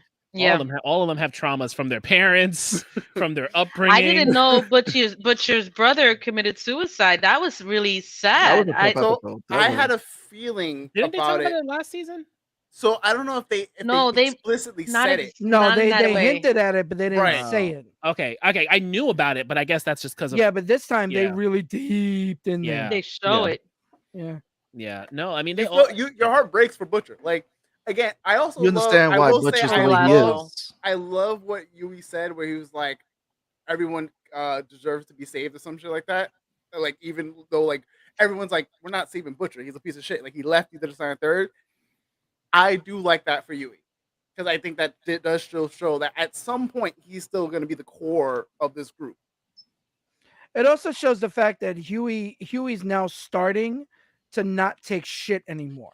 Really? Yeah. So I think she needed that. So to this point, I think it was more so of her choosing the power than it just being right. Instead of her hating herself. Exactly. Yeah. Because this whole season more something where she realized it was a part of who she is, rather than it being done to her and hating it for the rest of her life. Yeah, like even like when they did the flash dance with the music, like her becoming who she really wants to be, who she's truly supposed to be. Like I think that's why they did it that way. I get what you're saying, how it feels like they just retconned it, but I think for her, because we know from like the last couple of seasons, she's hated her powers, the whole thing with her brother, in this season, seeing the amusement park and like everywhere she goes, things are happening. We are, but we can have different. We can have different ideas. We can have different opinions. Fucking love Rick. Love you, Rick. So I think for Kimiko, like she needed to come into her own on her own accord, because she felt like she never had agency in her life. And she took it, and she's like, all right, I can have this life, but the people I love rely on me, and I'm going to protect them. And the way I can protect them is by having V. So she's like, just all right, like X-23. Like versus like, it was interesting where Kimiko chooses to have the V to protect the one she loves. And what's her name? AOC clone is just giving it to her daughter for whatever reason. And we don't know what happened. I think she doesn't want to leave her helpless. Right. I think it's more about giving her some power. So if something happens to her daughter isn't helpless. The minute Edgar wasn't there anymore.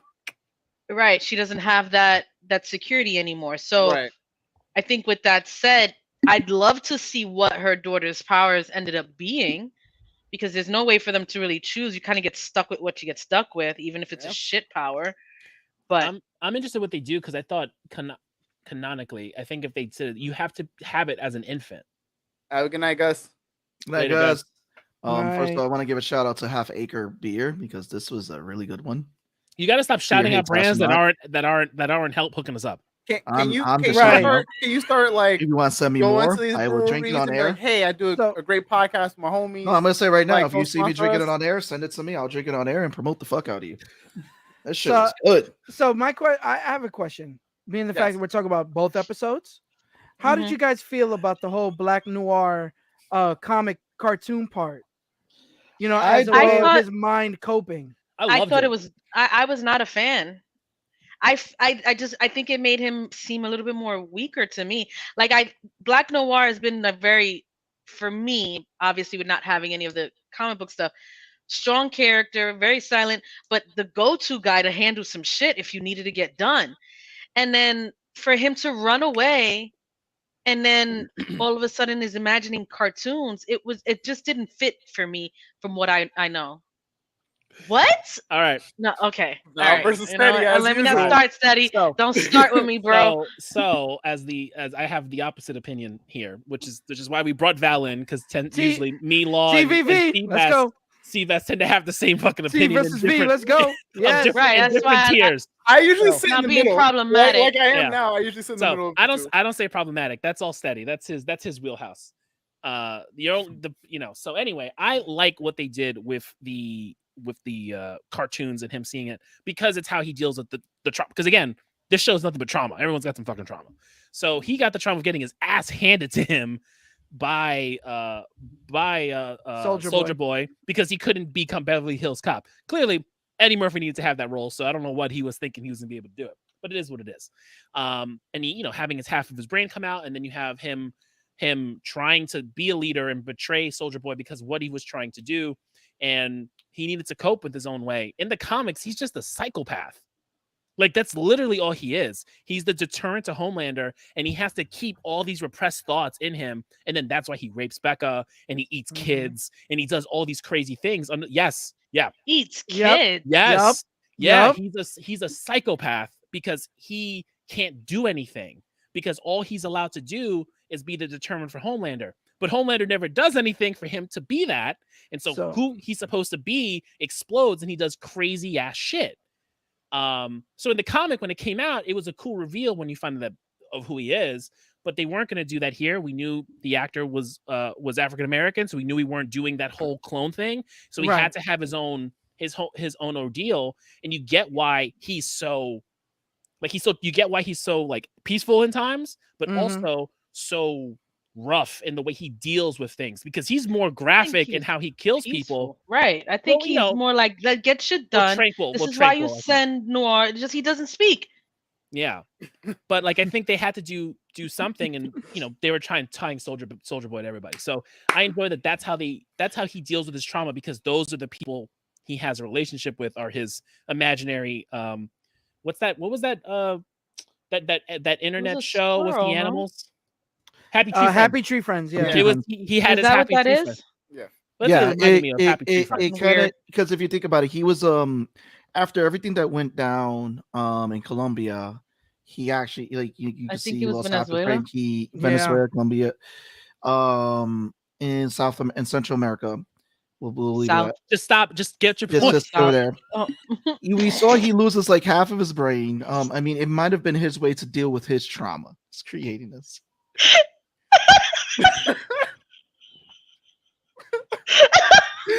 Did you take yourself out? He totally took himself out. Oh my god. Oh my god. Bro. Yes, you good? No, Steady. Oh my the spiders were coming after me, Steady. Oh my god. So this is, maybe you shouldn't be drinking that beer. No more meat for you. Oh my god. I need more. Oh man, yo, we can't take you anywhere. Jesus Christ. Anyway. I want a counter. Can we have like a counter at the bottom of the screen, so we just, every time Sebastian does something, we just click. I'm sure we can. I'm sure we can. I'm sure it is. All right, so we have Val's point, we have my point. Seabass trying to do social studies. So what do we got? what do So, Law and Sean, what are your thoughts on the Happy Tree Friends stuttering in the? Also, just to say, I love the line of like, "You're gonna be in the hand of Christ the Lord." I was dead when he did that. I was like, "Yes, that's what I needed." This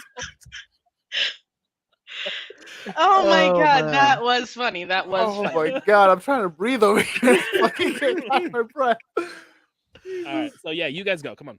Go ahead, Sean. Take the mic, Sean. I asked the question, so Law, you can go ahead. Okay. So it's like Divergent. Yep. I would say at first, I wasn't like a huge fan of it, especially with how they were kind of treating what he was going through and why he was going through certain things and whatnot.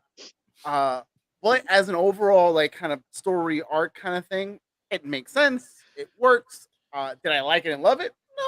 But did I enjoy it? Yeah. Like it did its purpose. Because we're not we're to Tone's point, we're not getting the story that we were gonna get. I just wish that they gave us more of Black Noir.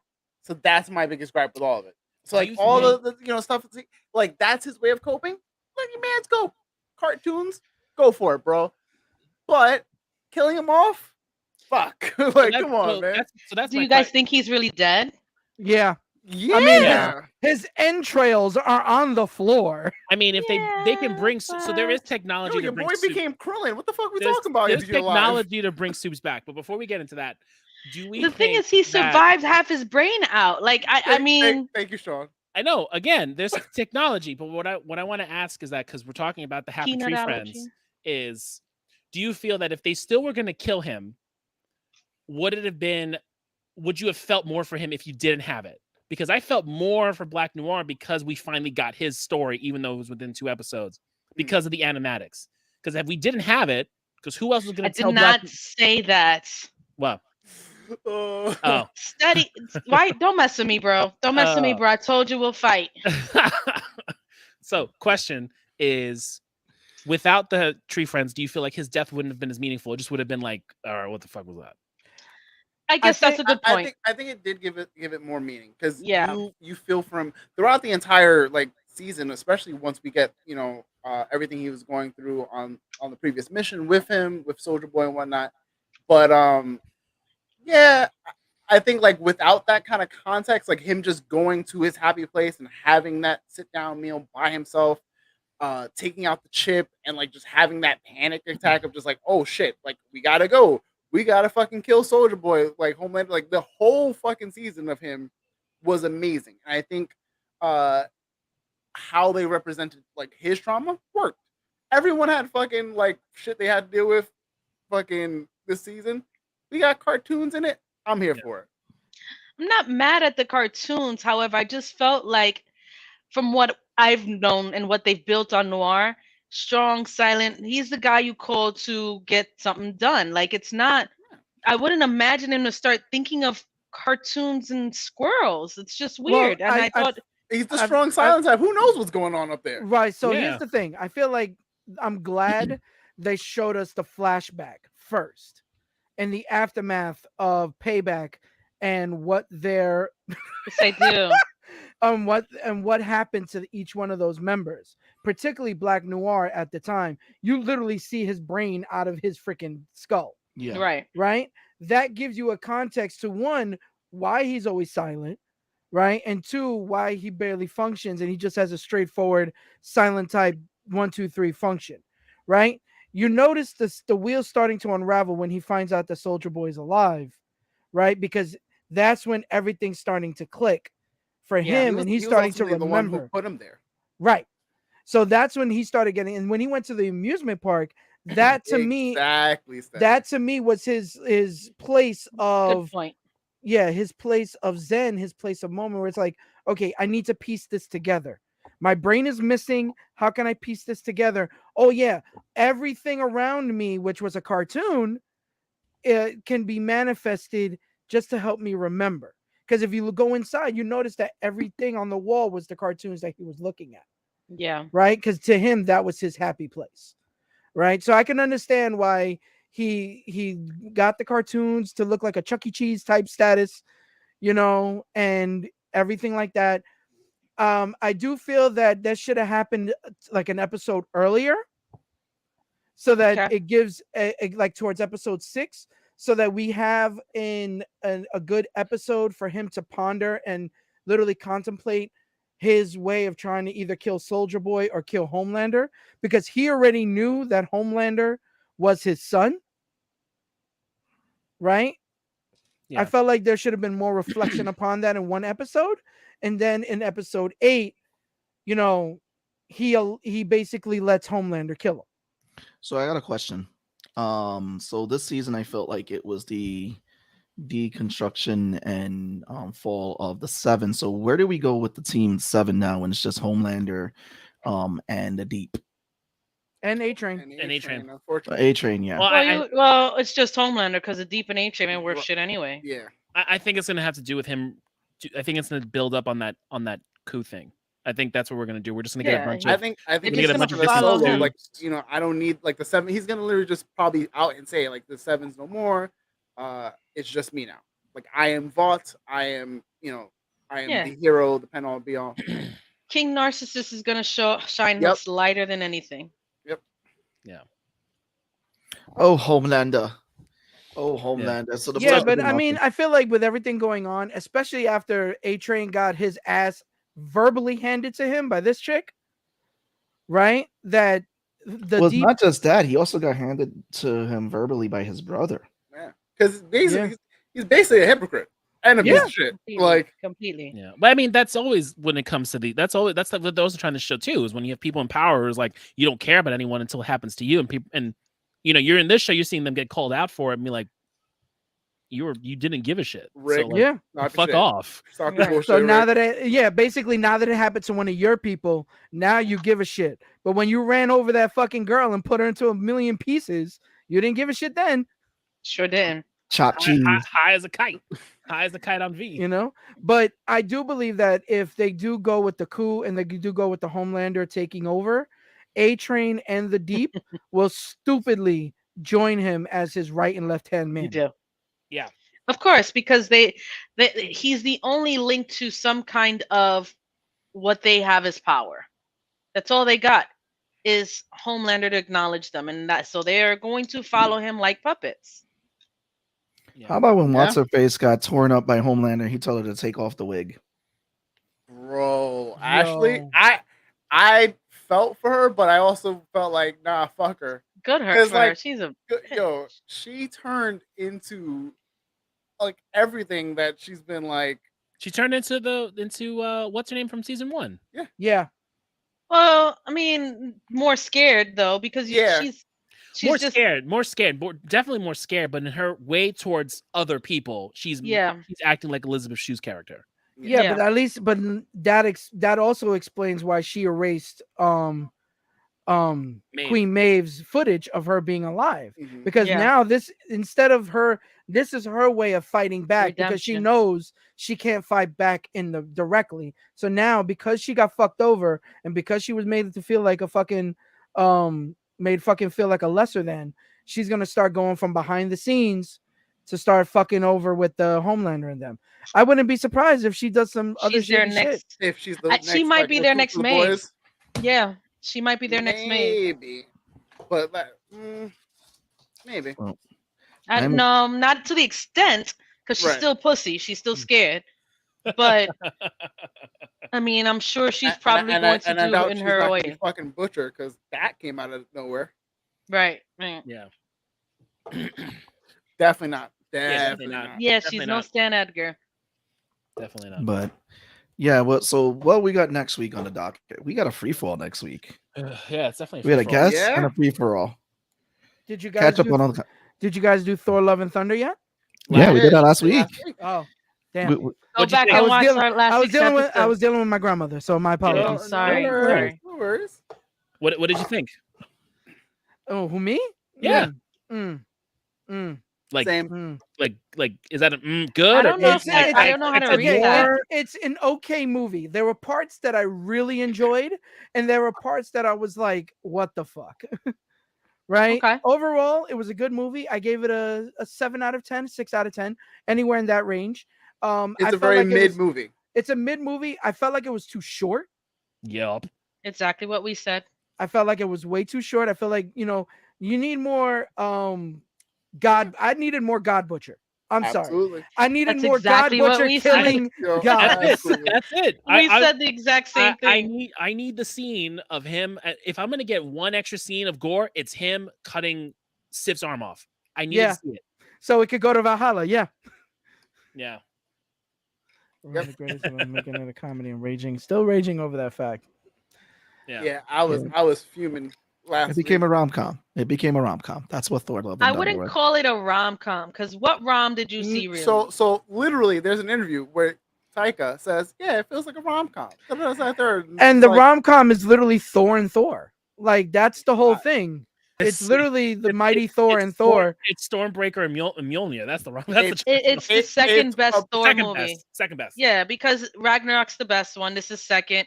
Then the first one, and then Dark World. We don't talk about. Dark World doesn't even count. There's only Dark a top World 3. is literally the redheaded stepchild of the MCU right now. Dark World is only Ragnarok good for the 15 minutes of Endgame we get. That's it. That's all we needed Dark World for.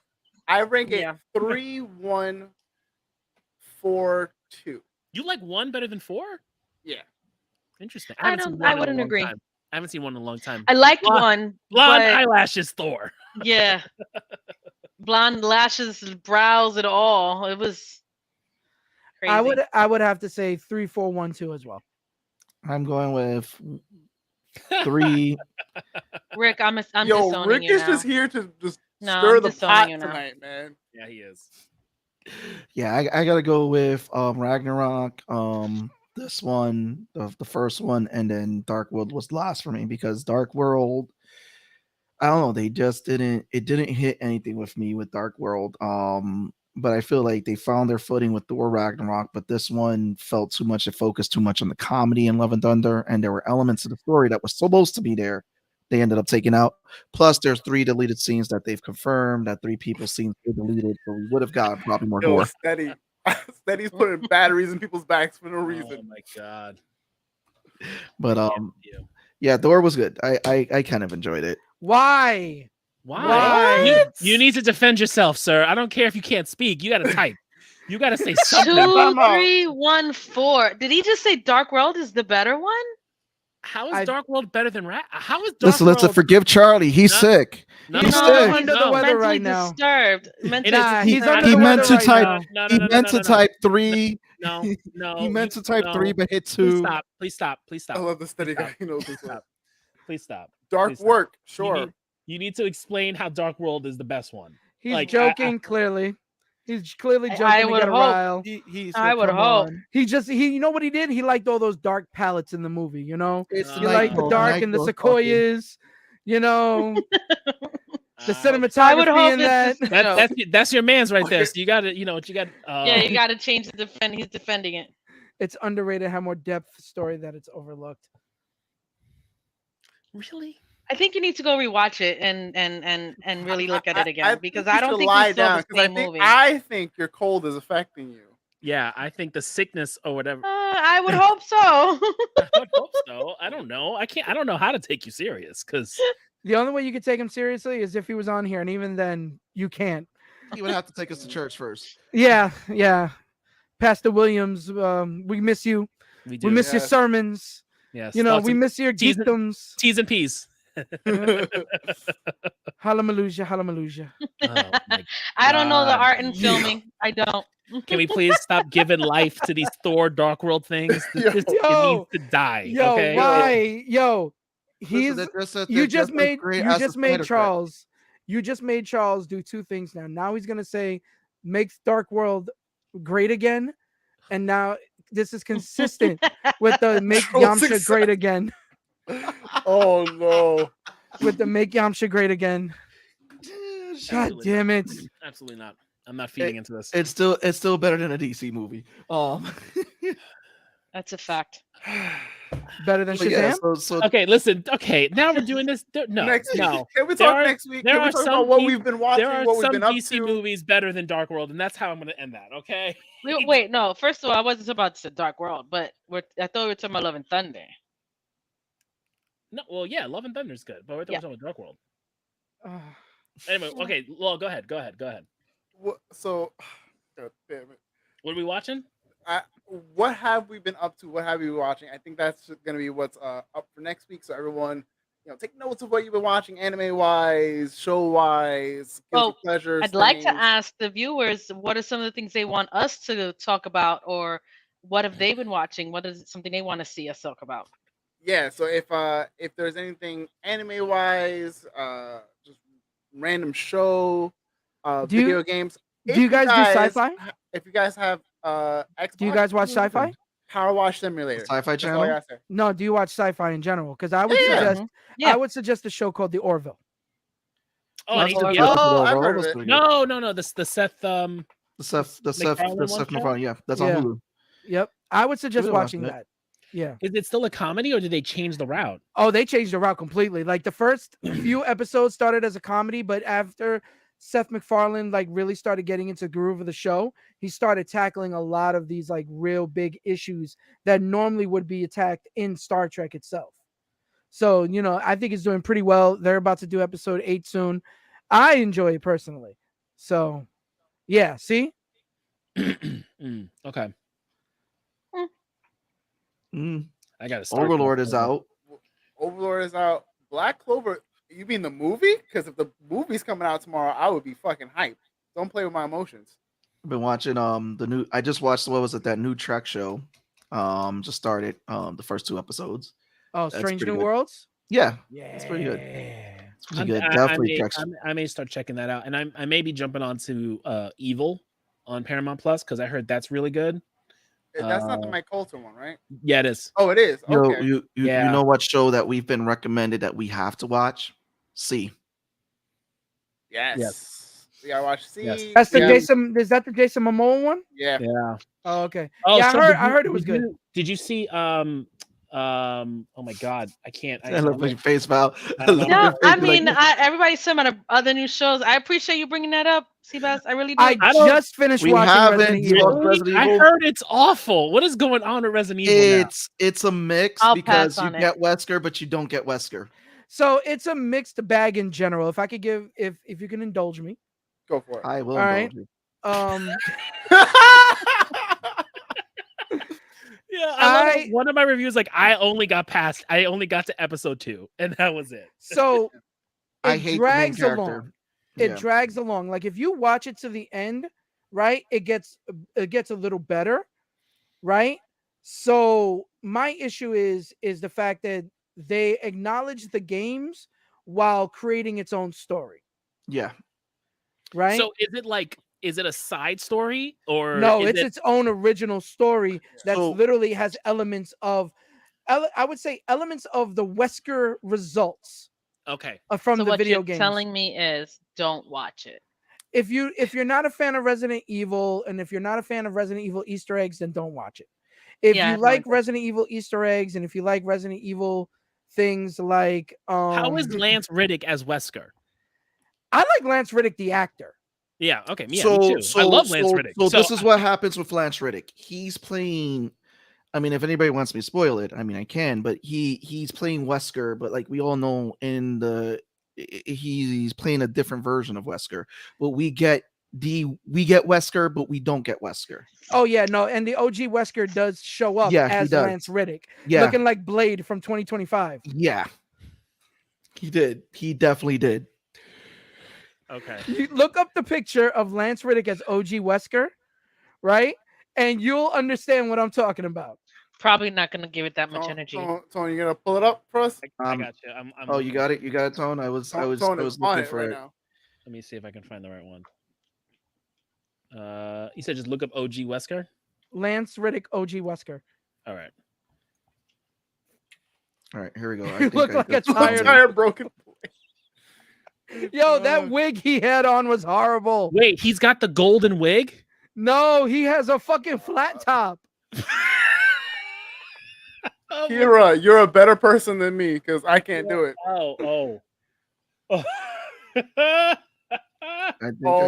I already know it's gonna be bad. All right, let's see. I'm looking for like a good one. Oh my god. Okay. Yeah. If you found it, tell me, because I got one sitting right here, but it's not pixelated really well. Here, I got you. I'm gonna send it to you.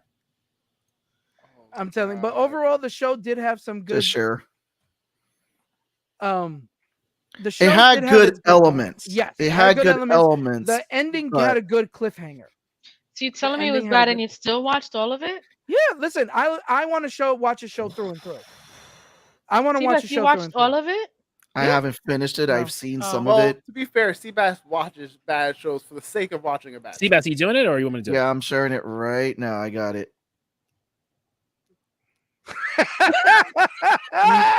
Why they did my boy that? Oh, why? Why? Yo, why? Wait, so the Riddick, is it like a clone or some shit, and then you get the? Yeah, it's like an older version of Lucas. This is the quote unquote OG Lance Riddick that died in the volcano in Resident Evil 5. Okay. Right, because that's what they literally mentioned. He's the one that was in OG Raccoon City. He was the one dealing with Lisa Trevor. Right. This one right here is the one. Playing at home. Oh my god. The other three that he had there working with him were three other Lance Riddick characters that were all clones of Wesker, named Al, Bert, and Albie. And Al. Like, are you kidding me? Yes. No, I'm not kidding. That's literally. I'm already just exhausted by this. Like I didn't like the main characters. I hate Jade. Jade just made me hate her. Jade is a teenager. They're made to be hated. No, it's also her older self. She gets people killed. Let's be real. Oh yeah, no. Like you don't want Jade on your team. And the last, since none of y'all are probably gonna watch it, the last episode, her sister, who's alive, calls her out on it. Like, yo, everybody you go nearby dies. Yeah, literally. Like, you're the problem. Oh my gosh. Every episode she gets someone killed. It's like, dude, that's what the fuck? But if it helps, that is a Resident Evil trope. If it helps, that is literally a Resident Evil trope. If you're a side character, prepare to die. Right? If you're not the main character, and got that main character plot armor, you're gonna die. That's true. I can't, man. I ain't watching that garbage. The Blade flat top, that's killing me, man. Yo, at least like an older, tired Lucas. And it bothers me. It bothers the fuck out of me.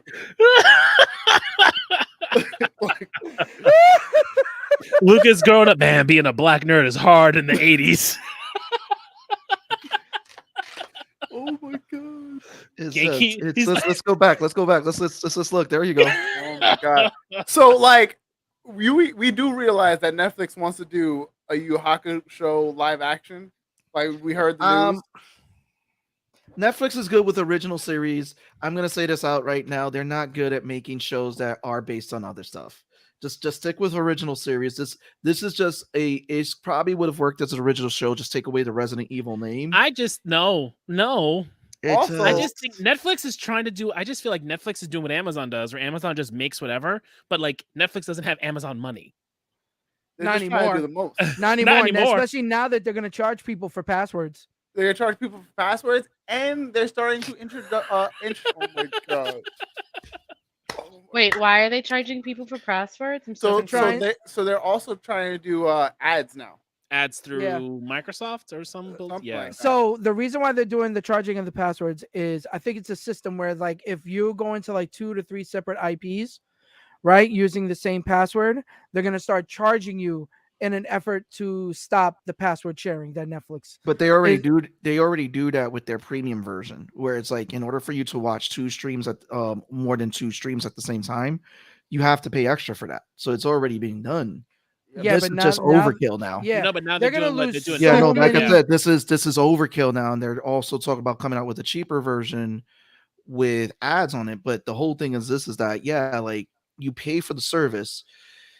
If you pay for the base service, only 2 people could watch at the same time. It's not like everyone could watch at the same time. Whereas like if multiple people are watching at the same time, you got to pay extra. So just keep building off that model. Yeah, if you want to just like multiple streams, like just build off multiple streams, and I guarantee you people will pay into that. Yeah. Because I pay for. Listen, I truly believe they're gonna lose a shit ton of subscribers. They've already lost a bunch of subscribers. I mean, they keep. They're losing more. Subscribers. They're gonna lose more. They're losing subscribers. Their stocks are going down. I don't know if it has to do with, I don't know if it's part of, the digging of the heels with Chappelle and all the other stuff. And then you getting rid of firing a bunch of writers and killing a bunch of shows. Like there's just a perfect storm of things happening at Netflix that is not good for them. Nope. They did not learn from their competition Blockbuster. But anyway, this is our episode, Nerds Around, for tonight. Oh yeah, we got that 2 hour. So sorry. I apologize for making this go so long. You did not apologize. We're fine. That was a great one. We blame. Course. Again, shout out for the Raiders. Shout out for the Twitch people. Shout out for everyone in fucking chat. We blame our over limit on Val. Shout out for George for coming on, stopping by. Always a pleasure. Sorry.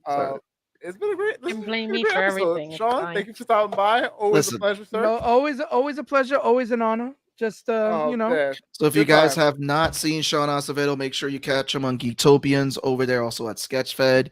Him and Charlie Williams, Radio Williams, they just go at it. They have fun over there. They're always talking geek culture as well. Thank you, Steady.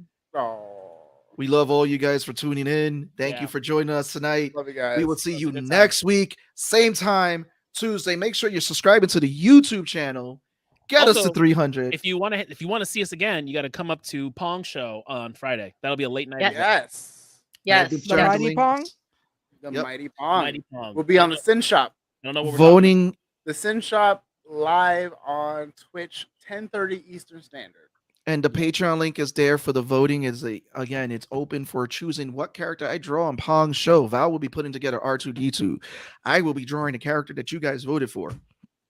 So it's going to be a fun show this Friday. I'm just here for a good time. The links, drop the links. We have the links for. It might be in the description, but I got you guys in the description right now. Great. Did you guys see the trailer for Rings of Power? The teaser? Yes. Yes. I'm sorry. I was about to start opening up another conversation. We can't. Listen, it's Spanish goodbye. I don't got nothing. I work from home. I work from home. I get up and go downstairs. I don't. Lucky you. Right. Lucky you. So, me too. I mean, my office is in my living room. I'm in my office right now. Yeah. It works. I'm excited for Rings of Power just to see what they. Before we do though, Charlie sent us something, and I'm gonna pull it up. Jesus Christ. What did he send us? Did he make an art? Yes, he did. Make Thor the Dark World great again. Oh, God. Jesus Christ. You know what? I'm just going to pull it up on this window. I'm going to pull it up in this window because, other windows are acting up.